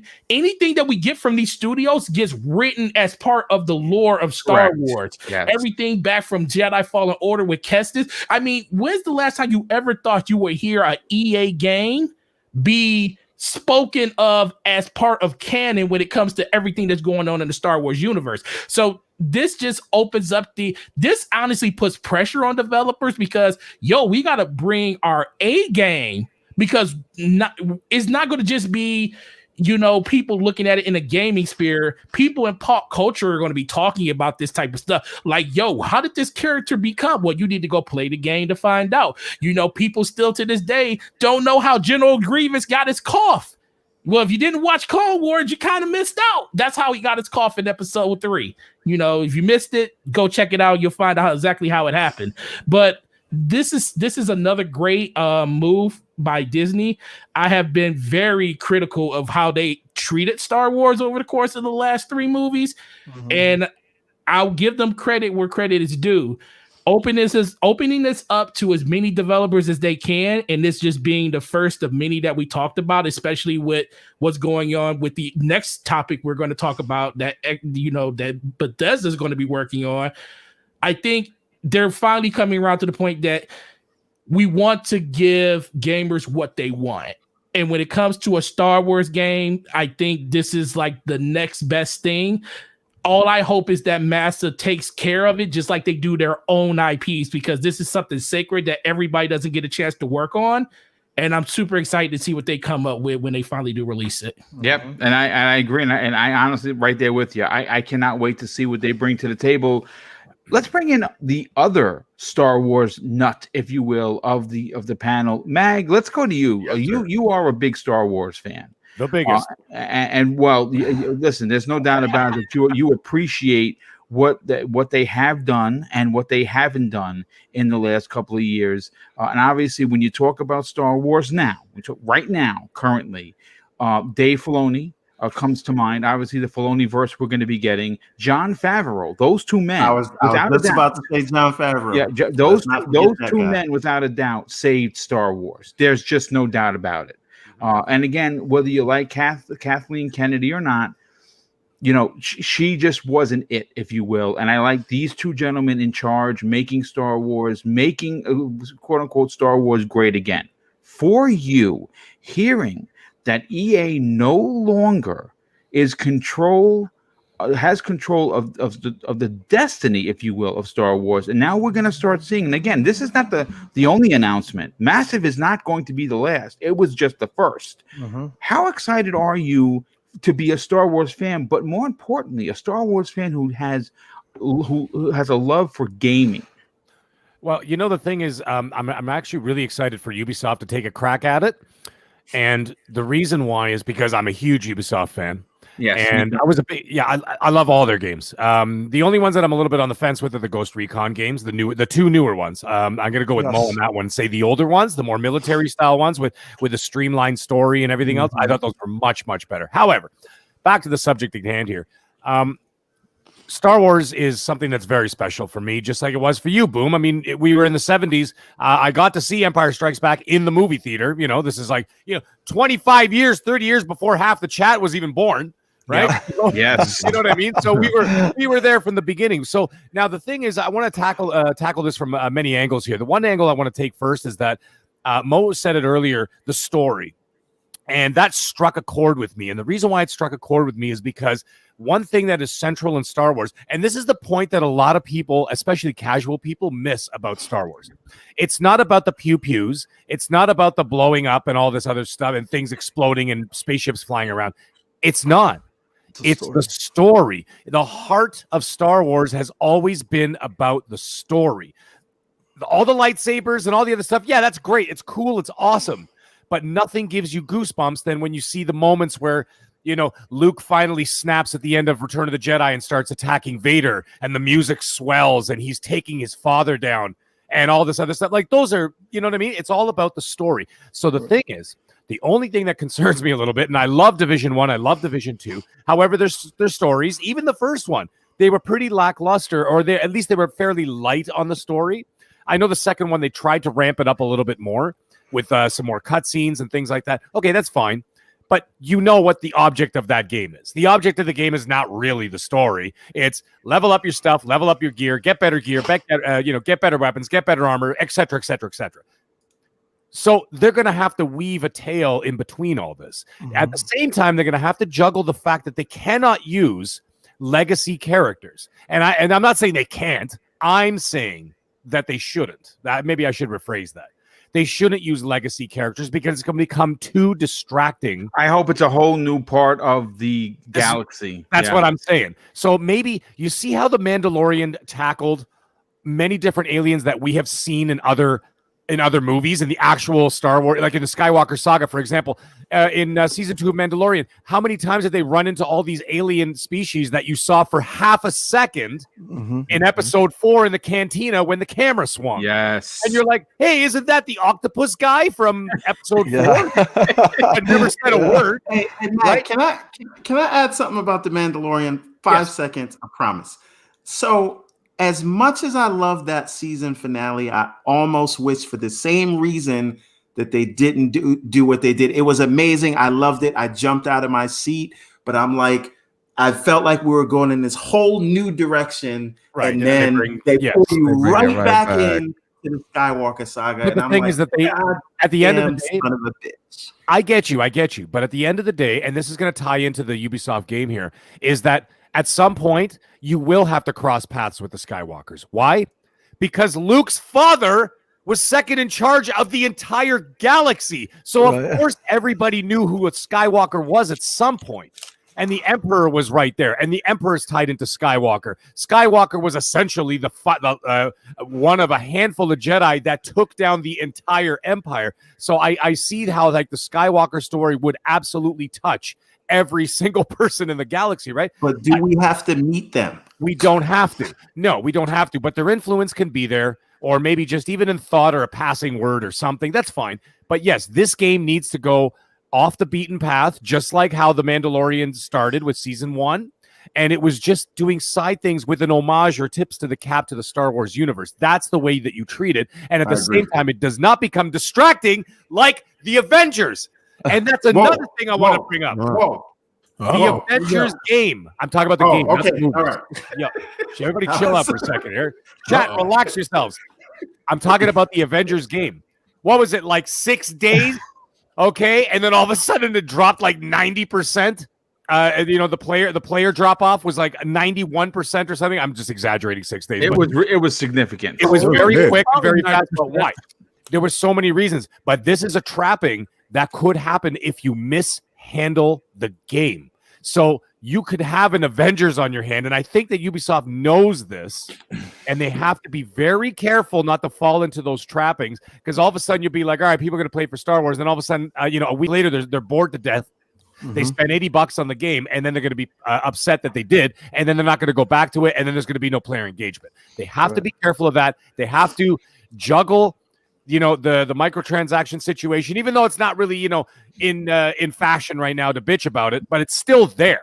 So it could rear its, just like bad fashion, it could still come back after a few years, right? So you never know. It might come back again. So you got to be careful. So they've got to juggle a lot of things. Now, back to the Avengers thing, people say, oh, well, Ubisoft's a good developer. So is Square Enix.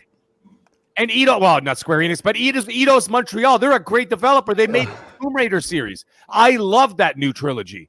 They're good developers. And the Avengers game had a good presentation. However, they did not execute the gameplay. Or not, you know what I mean? Like the actual game itself. So they have to be careful with the Star Wars franchise. But Forte said it. Let's say they launched 10 Star Wars games and only 2 hit. I think that was Forte who said it, or maybe Everboard. So whoever said it, it's just But the thing is, if you're spending $80 on it, or you're taking a chance to purchase it, I'm not happy with a 20% yield. I would rather have them work on 10 Star Wars games, and if 8 of them are not good, don't release them and have the 2 that are good that release. That's what happens if you spread your wings far too wide. You might get more shovelware than you're expecting because you kind of lose your grip. Yeah, I don't think this is going to be a situation where they're giving it to every Tom, Dick, and Harry. I think that they're going to be very protective over the brand. I think that you're going to see that again, if someone told you that Rockstar was doing a Star Wars game, you would shit your pants. If someone told you that Obsidian got a hold of a Star Wars license and they were going to have a Microsoft exclusive and it was just going to be added, people would go crazy. If you heard Naughty Dog, right, was getting the Star Wars license and it was going to be an over the shoulder action, we would go crazy. I just don't think you're going to get Sally and Sim down the block indie developer to grab the Star Wars license and put out Lollipop Star Wars. I don't think that's going to happen. I'm just saying these are just warnings in my head, just saying, like, be careful. I mean, I know there's much smarter people and much richer people making these decisions, but I'm saying they need to, keep a firm grasp on what's going on and have a little bit more say in the creative control as to what's happening. Yeah. And balance. That's it. Balance. I think that's the one thing about Star Wars, though. The one thing I will give them credit for is they have complete oversight when it comes to everything that happens with Star Wars. Well, because the canon has to match. Especially story, yeah, especially because they don't even let developers write this. Like they're keyed in on the story of what the story is going to be. Like they'll let them have input into the story, but Disney, their writers go into those studios and help write these stories because that's the whole reason why they end up being canon, because Disney wants to have a hand in the development of those stories. So I don't think the stories themselves will be a problem. It just really comes back to the gameplay. And for God's sake, don't let the Wookiees be anorexic. That's the only problem I got. That's the only problem I had with Jedi Order. We had anorexic Wookiees walking around out here. One other thing, Boom. I hate to be this guy, right? Because I don't want to defend Kathleen Kennedy, right? However, I think if we have to get, like, I hated The Last Jedi more than I thought I would ever hate any movie, and then I hated Rise of Skywalker even more than that, and I didn't know that was possible, right? So that wait, before you go any further, did you hate Rise of Skywalker more because of what happened in Last Jedi? Yes, because you hated Rise of Skywalker. You hated the 7th one, the 6th one, the 8th one so bad that it just made the 9th one or whichever number it was even terrible. Well, listen, guys, I don't want to turn it into movie talk, but I definitely don't want to bring this to movie. It's terrible. And I think that if we're going to give all the bad juju towards Kathleen Kennedy for those atrocious episodes 8 and 9, we have to also give her the credit for allowing Dave Filoni and Jon Favreau to do their thing in The Mandalorian, because at the end of the day, she's a producer and her job is to put the right people in the right creative positions to make these things that we love. So she did that in episode 7. I think she did it in Rogue One. She fucked up in episodes 8 and 9, but you got to give credit where credit is due, because her job is only to put the right creative people in place, and she did that for The Mandalorian, and it seems like it's in the right place going forward. That's it. That's all I wanted to say. Well, listen, first of all, this is again, I think Star Wars is a topic that we could all talk about for hours, but I do want to get to the next one. Before I do, I want to thank Stamp 1646 for the outstanding super sticker of $5. Thank you for the generosity, and of course, thank you for being here. But this next topic is a big one, I think, and I think a lot of people are clamoring for it. We do have new information from a Microsoft insider that hints more acquisitions in 2021. And based on public conversations that both head of Xbox, Phil Spencer, and head of Microsoft, Satya Nadella, had after the acquisition of ZeniMax and Bethesda, we do know that other acquisitions are not possible. That is not, that's an afterthought at this point. They are coming. That is confirmed.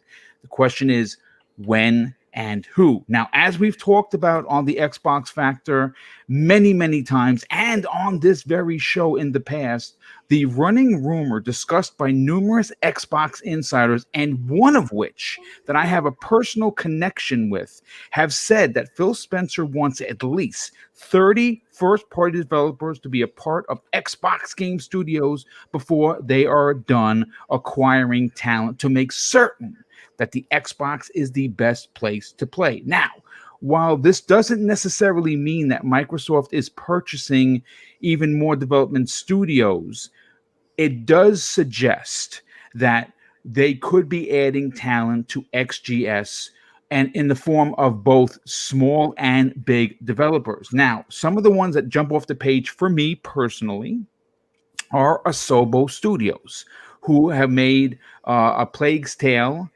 They also are, they're going to be doing for the next 10 years, of course, Flight Simulator, which is launched to great success.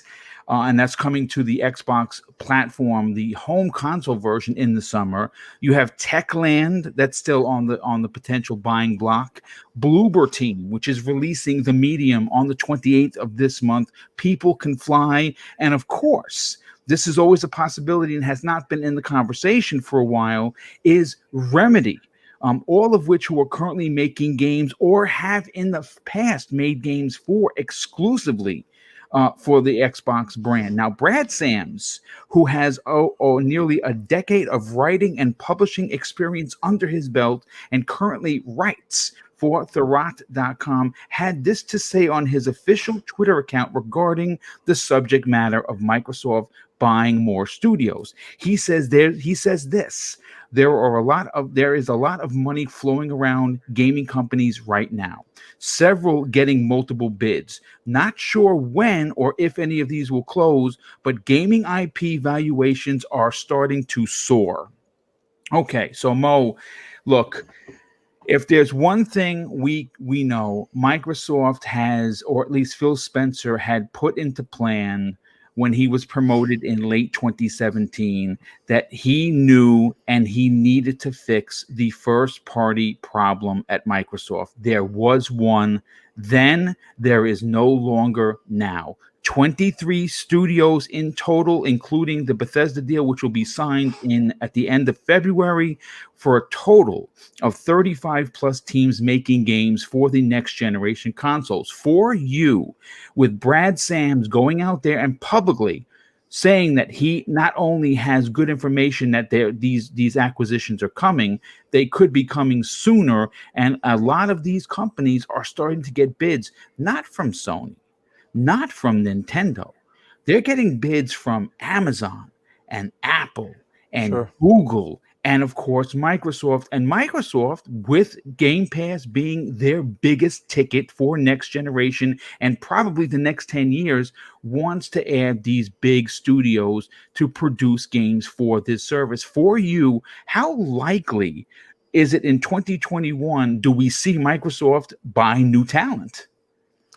I don't think they're going to get any new talent in 2021. I think they're going to basically wait out and see what's going to happen right now with the current studios that they have. I think because remember, I think there's a lot of things Microsoft wants to discuss with the current studios that they haven't mentioned yet. There's still maybe like 6 studios that we still don't know. Not 6. Actually, you could take out the initiative, since we know now that they're working on Perfect Dark, but they still have a few studios we don't know what they're working on. And on top of that, I think they're going to have some official projects with the Bethesda studios or the ZeniMax studios, and I don't think they're going to be legally obligated to say anything until the acquisition is completely done in May.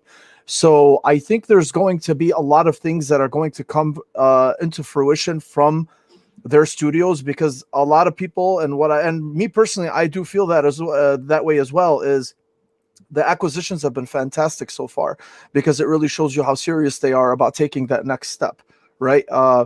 They want to, they're bringing on so much talent, and they're bringing in so many studios because they want to increase their library. They want to make their library even more vast, and they want to add more flavor into their library, whether it's third person, first person, RPG, sports, racers, whatever it may be.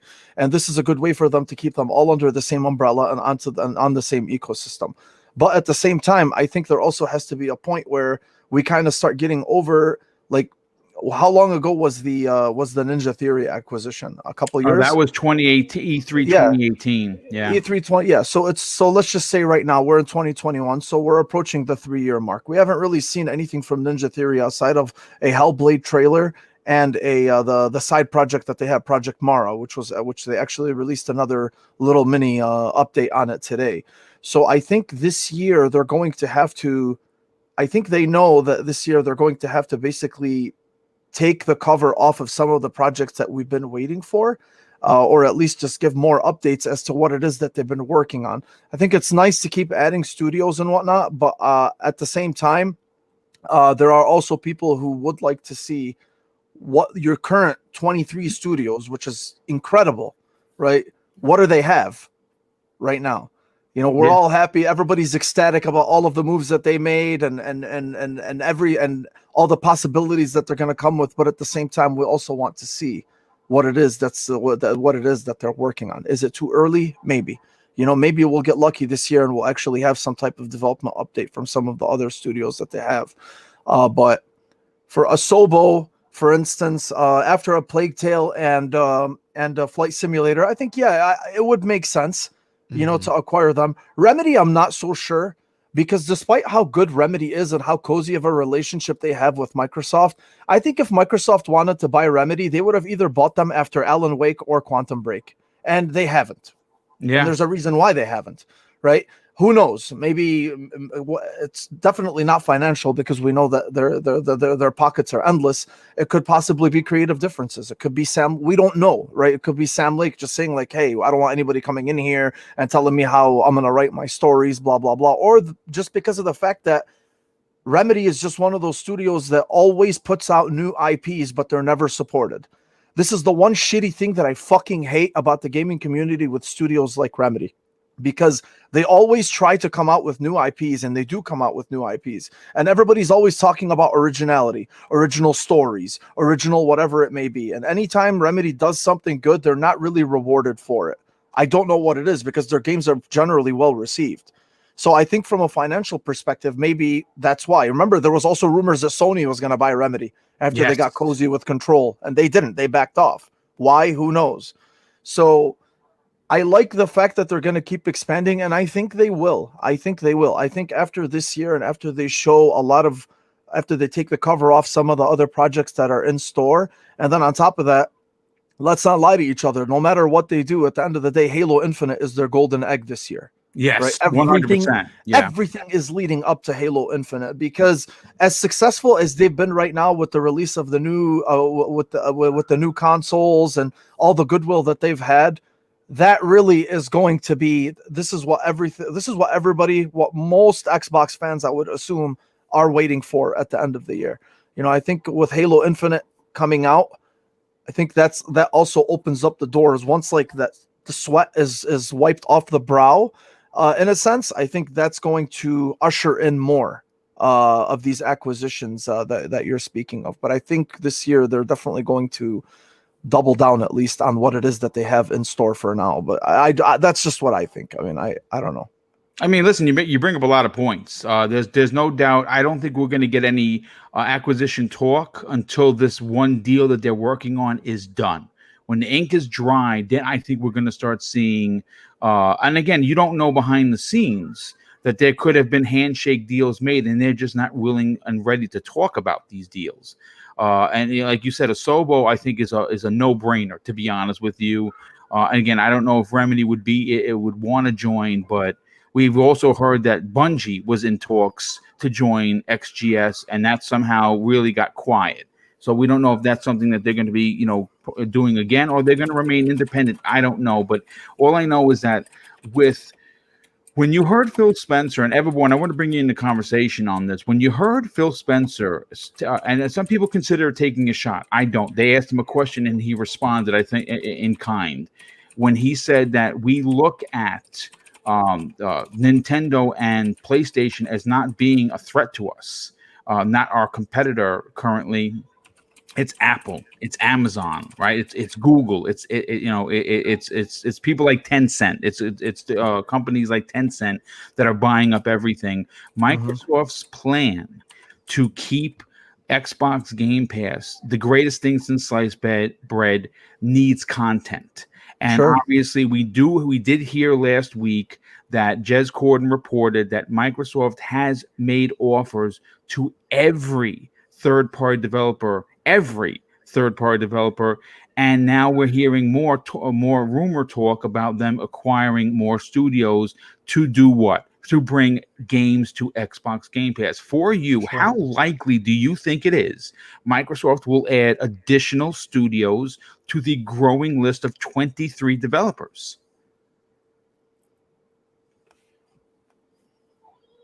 Oh, his mic is muted. Oh, there you go. I'm back. Sorry. Okay.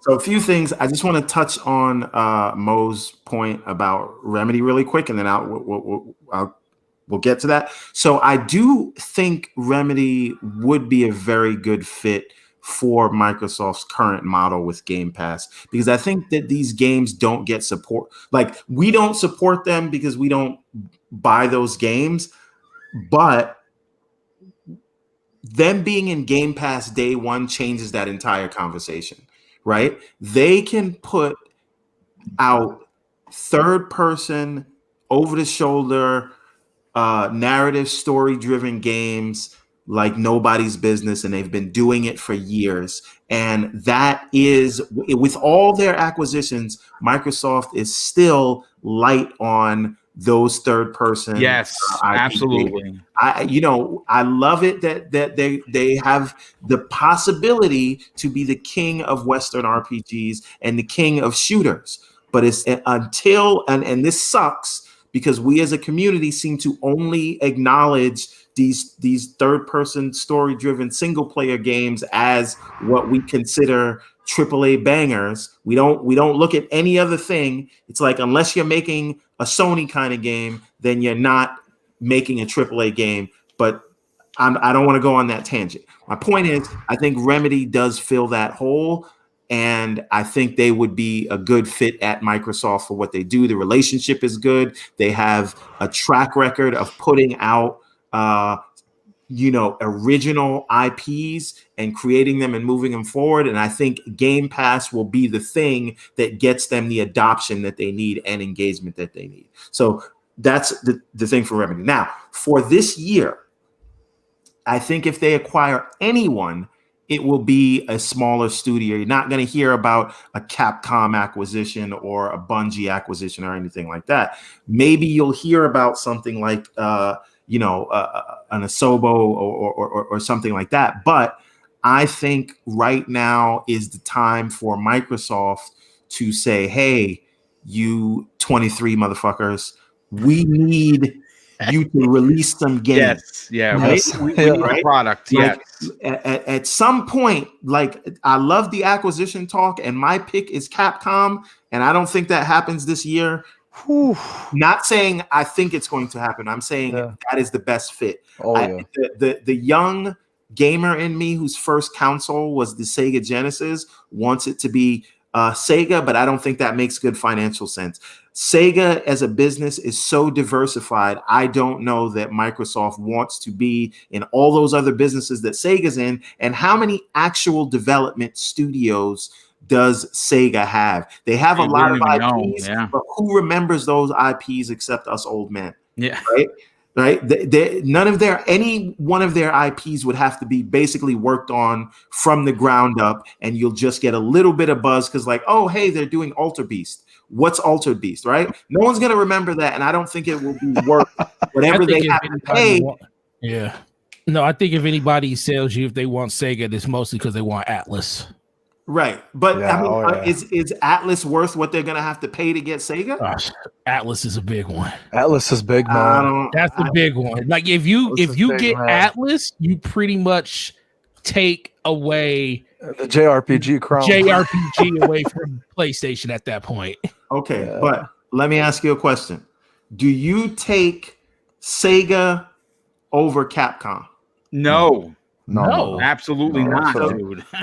Right? Like my point is for what they would have to pay, I don't think it's worth it for Sega. But that's neither here nor there.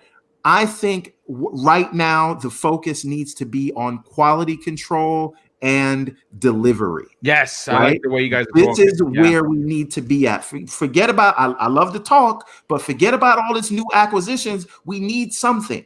That's what I was saying. We yeah. need Mhm. to see we need to see the fruits of all of this labor, because at some point, like we're all fans, we all love it, we're all family here, we love it, but at some point we got to say, okay, when are you putting something out? Yeah. When 100%. are you? I don't want, it's like you could tell me Psychonauts, that's not what we're talking. Like that's going to be a great game, but it's still cross-platform, right? You showed Hellblade. We don't even know what Hellblade will look like when you play it. That's a fact. You showed a still of Project Mara. I don't know what that game is, right? What is the rare game? What's the name? Everwild. Everwild. What is that game? We don't know yet. They don't even know what it is.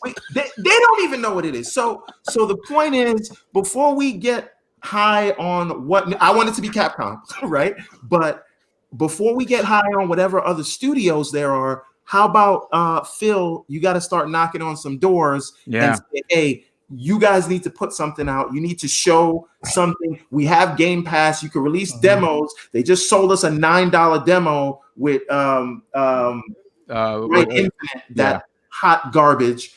Like they have to start showing us stuff. I'm sorry to say it. Like we're at that point. And 2021, they showed us 30 games. And I'm excited, and I'm going to play a lot of those, especially since most, if not all of them, will be on Game Pass. Mm-hmm. And Halo is the big hitter, but like I hear all of this studio talk, and I'm not hearing when are you guys going to release a game. And that's the thing that's bothering me. I think people are really underselling the ZeniMax acquisition too. That is fucking massive. You know, like people are really hungry for acquisitions, and I'm like, do you guys understand what they just acquired or what they're about to finalize? This is huge. Yeah. So many IPs and so many franchises. That's why I was saying, which is what you and I were both pretty much saying the same thing, is let's see that. There's a lot coming. And that's a lot. Let's get through that. Just imagine the next Doom being exclusive. That's big enough, right? Yeah. No, Yes! I agree. No, I think you guys are onto something, and I really do like the angle of, as exciting and fun as it is as podcasters and gamers, to say, yeah, Microsoft just bought Capcom. We have to see. We have to see the fruits of the labor. I agree with that. And one of the games that no one's talking about, that Phil Spencer has talked about, that he has him most excited about, and has me personally most excited for, is Compulsion's game. Compulsion's game is a third-person BioShock meets Uncharted. It's an adventure horror third-person game, and it's supposedly, from what I have heard, absolutely incredible. I think we're going to get some information on that, but I want to get to Cybernox on this. But Cyber, before I get to your brother, some of these super chats came in, and I got to grab them. We have Dead Planet drops a very generous $10 super chat and says, I often wonder if we can decipher what Xbox is up to based on what Sony is doing. For example, Sony and Square Enix are super close. Is this a response to MS buying a big-time Japanese studio or other? You know something? I don't necessarily know if their personal moves are with Sony in mind. I think what they're looking to do is make Xbox Game Pass and Project X Cloud relevant in the Japanese region, which has been a notorious failure for them. And right now, both of those services are doing extremely well in both Japan and in Korea, by the way. And I think that they're going to see success that they have not seen in a very, or if ever. We have JC Clara, I think it's Clara Moore. Thank you so much for the $2 super chat. Says, hey, Boom, I hope for another Mech Assault. Oh, my God. Yes. Mech Assault, please.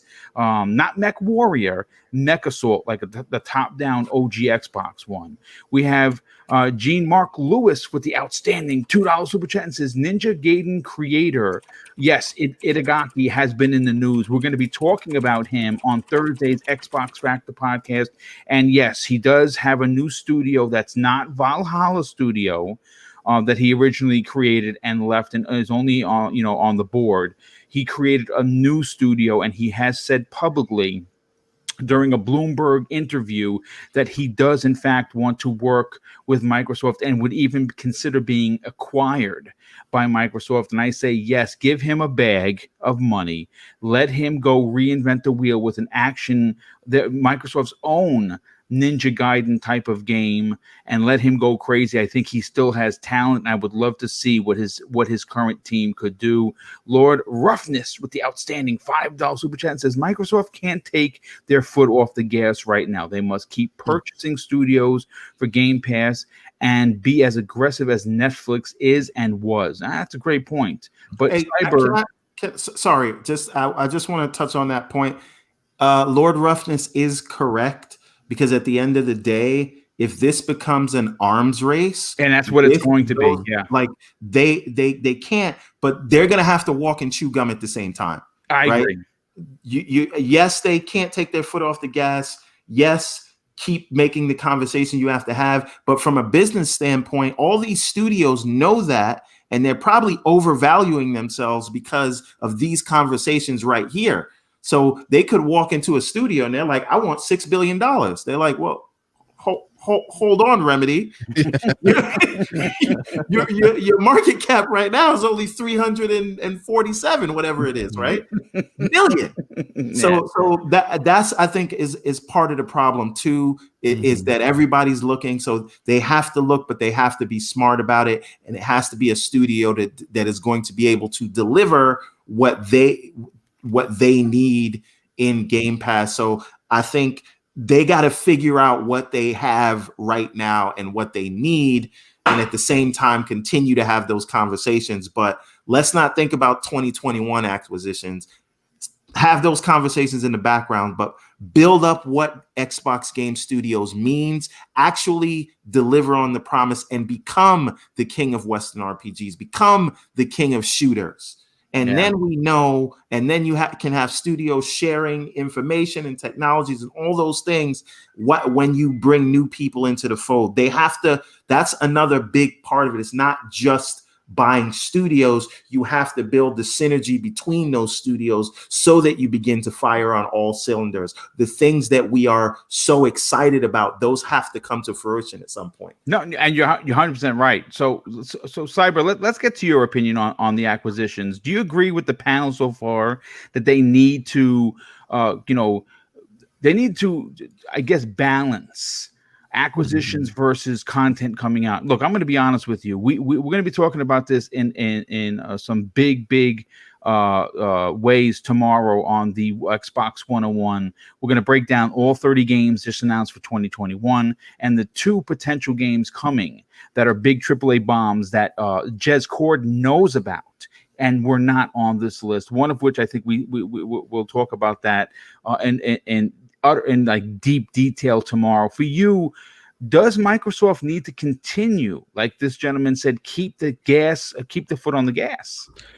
100%. I think it's essential for the success of what they're trying to build with Xbox Game Pass. We need to see content after content after content, and it needs to be quality, right? And for you to do that, you having control of your own studios is probably the best way for you to manage the quality of that content that's supposed to come out there.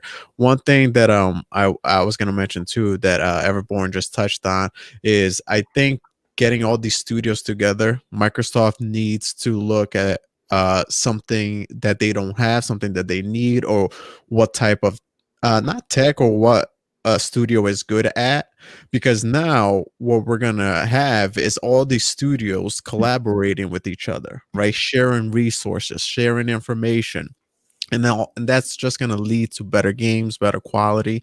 But yeah, I won't stay on this too much, because I agree with Mo and with what Everborn said.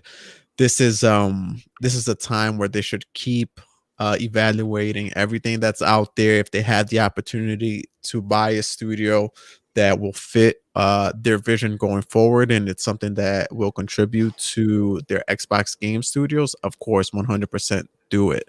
I will say, how also that when Game Pass was announced, a lot of people were speculating, oh, what's going to happen? People are just going to create their own subscription service, and all the games that were on Xbox Game Pass is just going to leave, and they're going to have to be responsible for the content that gets put on the subscription. Well, look how the tables turned out. Everyone kind of did do that, but Microsoft and Xbox Game Pass have been the most successful by far.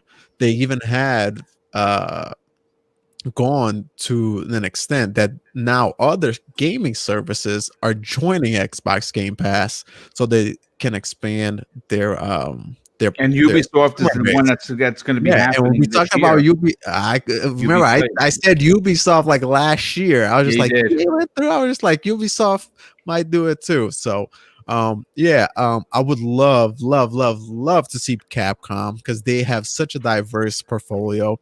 But I don't think Asobo just makes sense, right? Like A Plague Tale, what a fucking amazing game that was. Like, it was such a surprise game for me, and I played it because it was on Game Pass. I was like, oh, I see a lot of people talking about this game. I played it. Amazing. They just proved themselves again with Microsoft Flight Simulator. So they fit right in, right? So that would be the clear choice, let's say. But yeah, keep your foot on the gas, and if they can continue to build their studios the way they are, and the potential is there for them to just dominate, man, going into the next few years. So it's exciting to see what's going to happen. No, I absolutely agree. Forte, let's get you in on the conversation, because you we have had many conversations in the past about Xbox and what they're looking to do. Now, look, there is no doubt that at the cornerstone of this mission that they're on, Game Pass is really the bread and butter for them. But in order to make this, quote unquote, the Netflix of gaming, they need content. That's why 35 games that have 35 studios are all working on new content for the service. But with that said, they're also battling, places like Apple, like Google, like Amazon, who want what they have.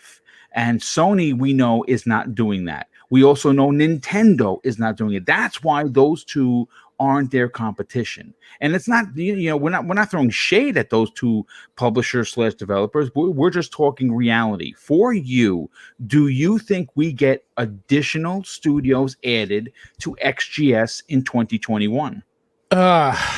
So short answer, no. Mostly because I think everybody pretty much hit on it. They want the ink to dry on what they have going on right now. Right. Their financial year for Microsoft is up on March 31st. June 30th. Yeah. So I don't think you're going to see anything before then. And then the biggest thing is, I think they have until the calendar year of next year before their next financial year to actually start. Because I think you'll hear about it in 2022. Whatever developer they have that they're eyeing, I think you'll hear about that towards the beginning parts of 2022, going into their end of their next financial year. Maybe you can get something like Asobo, maybe something like that. I think the Remedy one is very interesting. It's kind of hard to, fathom it after the rocky situation that's been going on between Remedy and everything that's been going on with them and their development. But they are still very, very close with Microsoft and Xbox because and they would fit Game Pass really well. I think the episodic stuff that they actually could do, instead of having to build full games out, they can actually just build it over time and then just release it over time. And they're a very well diverse group that can actually do something like that. Well, I mean, they're currently working on Crossfire X in a single player campaign, kind of like Call of Duty. Exactly. And that campaign looks so good. Yeah, the campaign looks good. Too bad. I don't know why it's not gonna be in Game Pass, but okay. Everything else is in Game Pass with that. But I would I like to see an acquisition? Yeah, but they need to get. Is at a certain point when you got so many studios and you don't know exactly what is coming up. Like the games that are coming, but we haven't seen really anything. And the stuff that we have seen, we don't even really know what it is. It's just more of a hype feeling right now. And I think for a lot of people, they're kind of over the hype. They just want to know, when are we going to play these games? And that's why I think Elverborn's comment on, 23 studios, let's go. Got to start putting some stuff out there. And I think that's going to be the mantra for 2021 for Xbox. The fact that, the pandemic has slowed everything down drastically. I also think it's going to hurt the fact that they're not going to really talk about acquisitions right now, because at a certain point, you don't want to have like a repeat of what you did with consoles, because let's be for real, it felt like they announced the console, then they announced another console, and then they announced another console, and it seemed like we got more announcements of consoles before we got games. They don't want to do developers like that too. They don't want to seem like, well, we got all these developers, but what games are we going to get with these developers? I mean, we kind of know what we're getting from Bethesda, so that's kind of like offshoot right there. The Bethesda comes with their own sloth of things that we could just salivate over. The question with them is, and it will always be that until this conversation is or this acquisition is done, what is Microsoft going to do with the IPs once that's all said and done? So that's the number one question there. And I think that's going to be a huge question once this acquisition goes through. So they'll be busy answering that question throughout the whole year of 2021. Yeah. That's going to get answered once it's done. I agree. For sure, 100%. Yeah, I think you've even heard Phil Spencer say publicly that they just legally cannot talk. They can't legally talk about it. Yeah, I think Starfield we'll hear about. I know we'll hear about that, because I do believe that game is way closer than people think. Because I think it's this year, dude. Yeah, I think it could be this year too. They exclusively talk about that game more than anything that Bethesda has out there, and they name drop it every time they talk about Bethesda. So that makes me think that game's close. Everything else, who knows? But it just really comes down to, does Microsoft want to excite people with the games that they're going to be releasing over the course of the next 2 to 3 years, or acquisitions that they can get over the next 2 to 3 years? Because let me be for real, if you excite people with the games and you start releasing those on a more a more annual basis, people will get excited for that. And then when you bring in these developers that people know and love, then they start thinking like, yo, this game with this game, because right now everybody just thinks of a bunch of studios, and we don't. Why can't they do both? They can't do both, and the studios. You know what I mean? But they did do both already. Now they need to start pushing the games out. And until we start getting games in our system from one of these 23 studios, which I do think Starfield might be the first one this year, this might be a moot point after that point. But I do think we need to hear about more games before we hear about more acquisitions. I know. I think everyone's really, I think that is a great point that everyone is making, because people do want to see the games for sure. Let's bring in Mag on the final point of this incredible episode, which has surpassed 2 hours. Mag, listen, there's no rush to finish your point. We know that you have a lot of big things to say. For you personally, hearing everyone that wants the games from the 23 studios that they currently have, and hearing the chat talk about how they cannot take the foot off the gas, Where do you go? Do you sprinkle in both? Do you get an acquisition this year like an Asobo, or people can fly and you keep it to a smaller one, and then maybe in 2022 you blow the world up by getting Capcom? Well, I got first things first. Let the ink dry on the Bethesda deal. Okay. And then we move forward from there. Let's start looking at maybe fall 2021 before they start doing anything else. Now, I agree with absolutely everybody on what they said about that. You know, the studios that they already have to start pumping out games at some point, and they got to. You know, you've got 23 studios, 35 different dev teams. Is it or 35? Yeah, 35 plus teams making games. Right. Okay. So there's a lot. Okay, there's a lot churning in the pot right now. Okay, they got a lot of stuff going. However, we're not seeing a whole lot of it, and I get it. But what they need to do, this is what they need to do. They need to do more things like Bethesda. I'm not looking at Asobo. I mean, I think that's a great studio. Okay, and even Bloober Team and all of them, they're great. But they're not going to fill the Game Pass gap. Okay, so what I mean by that is that it's very much like Netflix. Straight, like people tune into Netflix once or twice a year for those big, huge, what I'd like to call the Netflix bangers, right? Like your Witcher, like your Stranger Things. Okay, I just use those two as an example. Now, in between all that, of course, they're releasing other content here and there, but it's not as popular, let's say. Okay, they'll release some, I don't know, some Ryan Reynolds action movie and nobody really cares about, but it's there and people will watch it. But what else is it filled with? Back catalog films. For example, I can go on there right now and they got the Indiana Jones quadrilogy on there, right? I could watch Indiana Jones. I could go watch Back to the Future. I'm like, those are great movies. I'll go back and watch those.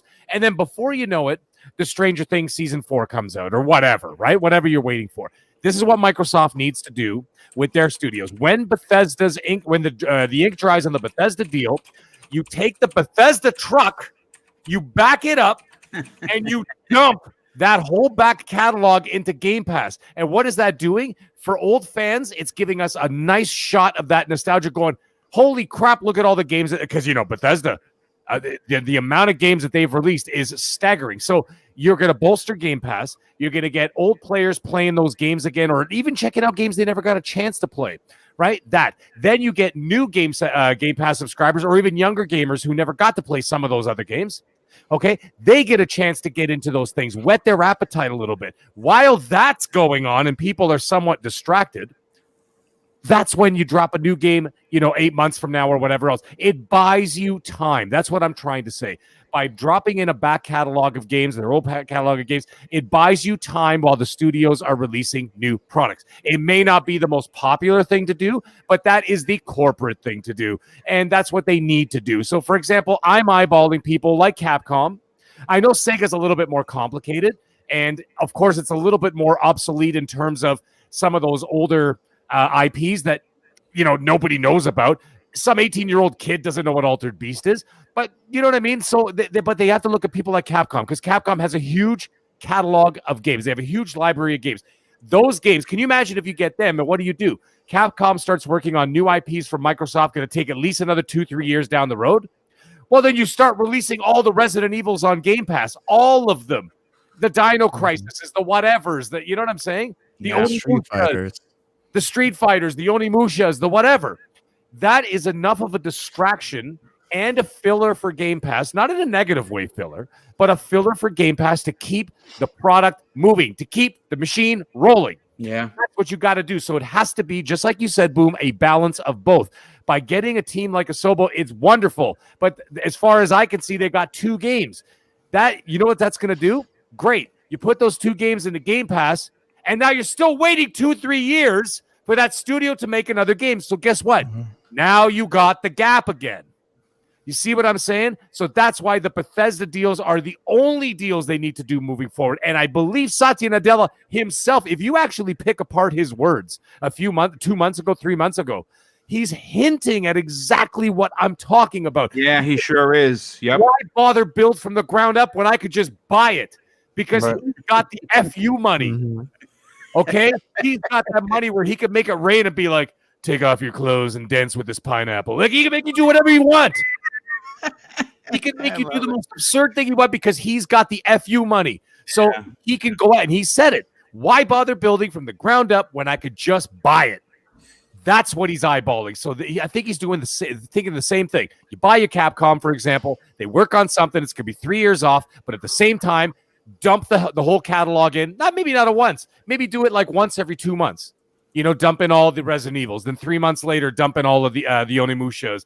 6 months later, dump in all the Street Fighters. So you're keeping the content flowing. You're keeping people's interest. And then before you know it, Resident Evil 9 is in Game Pass, and boom, there you go. So that's what I would do. Anyways. I mean, listen. Hey, can I just add, I think if they did buy Sega and they brought back Golden Axe, it would be all worth it. Yeah. I mean, listen, I've been saying that the world needs more side-scrolling beat-em-ups like Aliens versus Predator and Streets of Rage 4, baby. It's on Game Pass.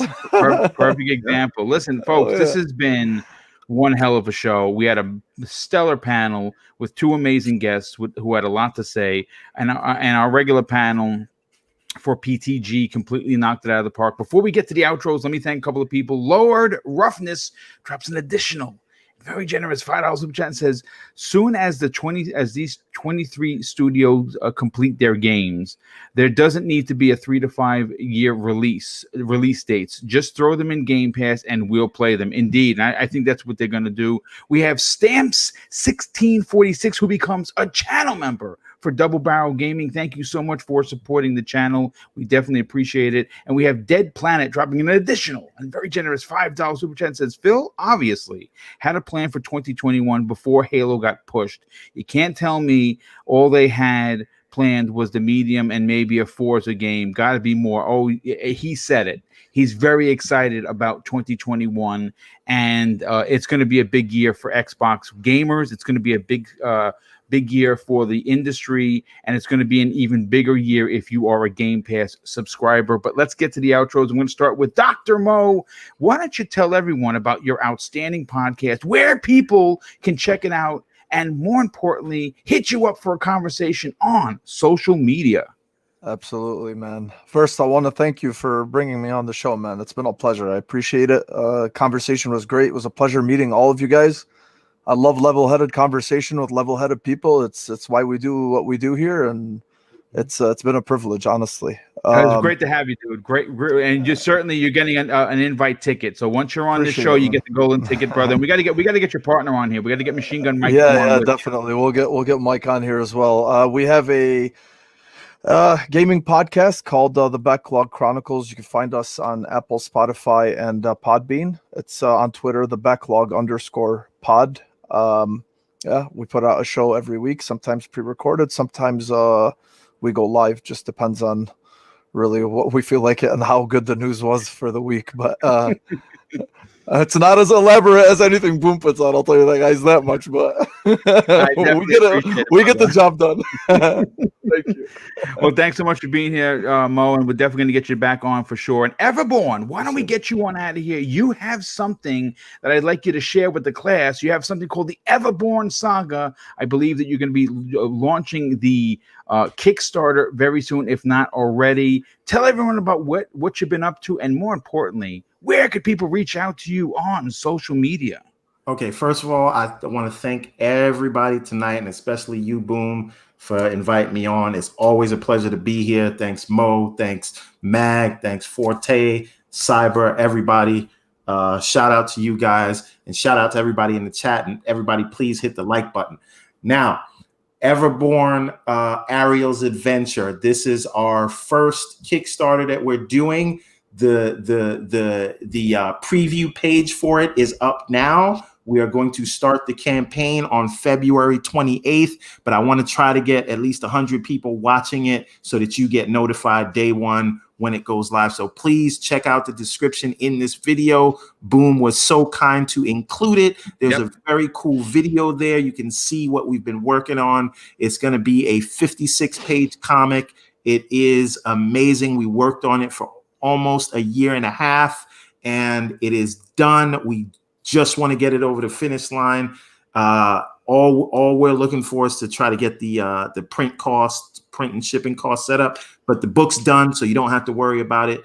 And we have a whole animation. We're working on a pilot for an anime series And if I could share my screen, we got the Prince of Arcadia series that we've been doing for quite some time now. We're working on chapter 4 right now. So I'm going to try to share my screen if this works.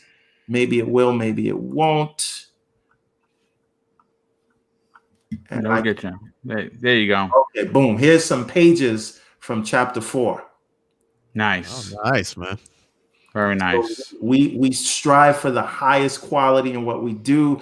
This is Western fantasy meets manga and anime. The story is amazing. I don't want to give away any spoilers, so I don't want to show too much here, but you get an idea of what we try to do here. So please check it out. Check out the animation. Great stuff, brother. Everbornsaga.com. You can catch me on Twitter at Steve A.M. Johnson. And again, everbornsaga.com. And check out the link in the description of this video. And it costs you nothing. Just take a look at the Kickstarter preview page and just please watch the project. Those eyeballs will help us on day one when we go live February 28th. Well, listen, dude, great stuff as always. Great to have you a part of the show. Great that we can help promote your content. I think that other content creators need to do what I do. I go out of my way to push others. I think it's what we should all stand for, and it's what this show was built on. Certainly with community in mind, but more importantly, supporting other content creators who may not have 50, 60, 70,000 subscribers. And I think that the way that we become better people and better content creators is by helping others. And maybe I'm the only one that does it. I'd like to see more people get involved. But speaking of content creators, let's talk to Forte for a second. One of the busiest content creators on YouTube. Not only does he have the DPS podcast with our brother Slow-Mo Backslap, he's also on this show on Mondays, which again he might have something to talk about. If you want to talk about that and bring that up in conversation, Forte. You also are a part of Crossfire on Friday and BRAP on Wednesdays. Plus, you have your own channel of content. Tell everyone about where they can reach out to you for a conversation, and more importantly, check you out on YouTube. Yeah, man, this is great. Shout out to Mo, shout out to Everbone for always coming through and dropping all that great knowledge. And I'm super proud of the work that you're doing on your channels and stuff. It's a blessing to have people like you to actually, keep this industry going and keep that conversation the way it should be about gaming. Yeah, like Boom just said, this will be the last episode that I do for a while. I'm not leaving the show entirely. It's just that between work, we just bought a brand new house that we're closing on next week. So it's going to be a lot of just running back and forth, doing stuff like that. So it's just at a certain point, doing so many podcasts, something got to give. Mm-hmm. So I talked to him about it like a couple of weeks ago. And like I told him, and I'll tell everybody on here, only reason I'm doing it is because I just feel like it's unfair because I don't know what is my Mondays look like anymore when it comes to like being able to do the show. And I feel like this show is too important and too many people listen to the opinions that we have on the show to basically just not be able to consistently be here every time. So I ain't going anywhere. I'll still be around anytime. He'll be guesting for sure. Yeah. Whenever Boone needs me to jump in, trust me, I'm here. That's not going to be a problem. But first of all, to Boom, I want to say thank you because we started this show just over a year and a half ago. And we even said we didn't know how it was going to turn out. And just looking at the people in the chat, the people that are on the show today, the people that guest and come back every week, it's always it's pretty amazing. And I'm super proud of the work that you have done on this show. And this show is definitely not going to change because one person leaves, because it's more than just one person that makes this show be a thing. And that's a testament to Boone and everything he's done with this channel. Thank you, brother. Appreciate it. So I'm not going anywhere. I'll be around. I'll be in the chat.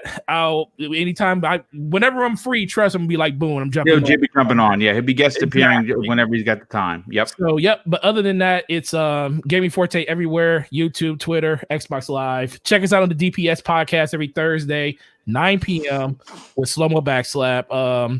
It's going to be on my channel this week. It was on his channel last week. So make sure you please stop through and do that. And yeah, man, I truly appreciate all of you guys. You've been very supportive. And like I said, this isn't the end. This is just basically your boy need to get some stuff done in the next couple of months before we commit to this stuff. And when you see me again on here on a consistent basis, because I will be coming back. Yeah, it will be a brand new layout. The camera will be on. It will be in our brand new house. So man, nice. I am super excited just for that. And thank you for all the good wishes. And like I said again, Boom, thank you. It's my pleasure, brother. And obviously, yes, you'll be guesting and you're not going anywhere. And congratulations on the closing. That is a big deal. And obviously, 2021 looks like it's going to be a great year for Gaming Forte. Next up, Cybernox. Why don't you tell everyone about where they can reach out to you on social media, potentially strike up a conversation, and talk about your YouTube channel? Absolutely. Thank you so much, Boom. It was a pleasure being here, podcasting with Mo and Everborn as always, the PTG crew. Always a pleasure. I think it was the first time I was in a podcast with you, I believe. Yeah, always great being here. You guys already know Cybernox everywhere, gaming related. Hit me up on Xbox. That's where I'm mostly more active, on Twitter as well. Forte, man, best of luck to you. You're a really hardworking individual, man. You're doing at least 35 podcasts in a month. I don't know how you do it. So I understand. That's literally cut down to 2. Congrats on the house too, man. Congrats on the house. We're gonna miss you. We're gonna miss you. But yeah, guys. Yeah. I'm also doing on my second channel, Xbox Game Pass Club. I'm going to start playing The Medium next week. Comes out January 28th. Excellent. So you can follow me either on YouTube, on Twitch. If you don't know, that channel of mine is just pretty much we pick games that are on Xbox Game Pass and we just play them like as a community. We'll play together and we can set points and then we'll discuss the game and do a little review at the end from the community. So it's a really cool thing. But yeah, Cybernox everywhere else, and next Monday you can catch me live right here as well on Primetime Gaming, 8 p.m. Eastern. Well, thanks for being here, brother. And last, and in no way least, the loudest man on the panel for sure. Mag, why don't you tell everyone about what other shows you are on, as well as where could people strike up a conversation with you on social media? Yes, well, you can, of course, find me here every Monday evening at 8 p.m. Eastern Standard Time with Mr. Boomstick XL and friends and guests on Primetime Gaming.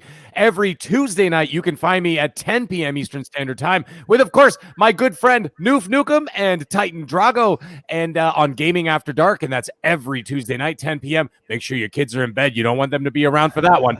So that's why you can follow me there. Now, as for social media on Twitter, you can follow me at the Middle Age Game Guy. That's with a GY at the end. And I just want to thank actually my Twitter followers, friends, and fans. I broke a record this week, and some of my new Twitter hijinks, of course, which I got more to come. And I ended up getting my biggest tweet ever of 960,000 views and almost 11,000 likes. So, guys, it was a huge week. Very happy about that. On PlayStation 5 and Xbox Series X, you can find me at all one word, all capitals, because I don't know how to be quiet. I am the Mag. That's with 2 G's. You can follow me there. Guys, it was a great show. Mo, Everborn, always a pleasure.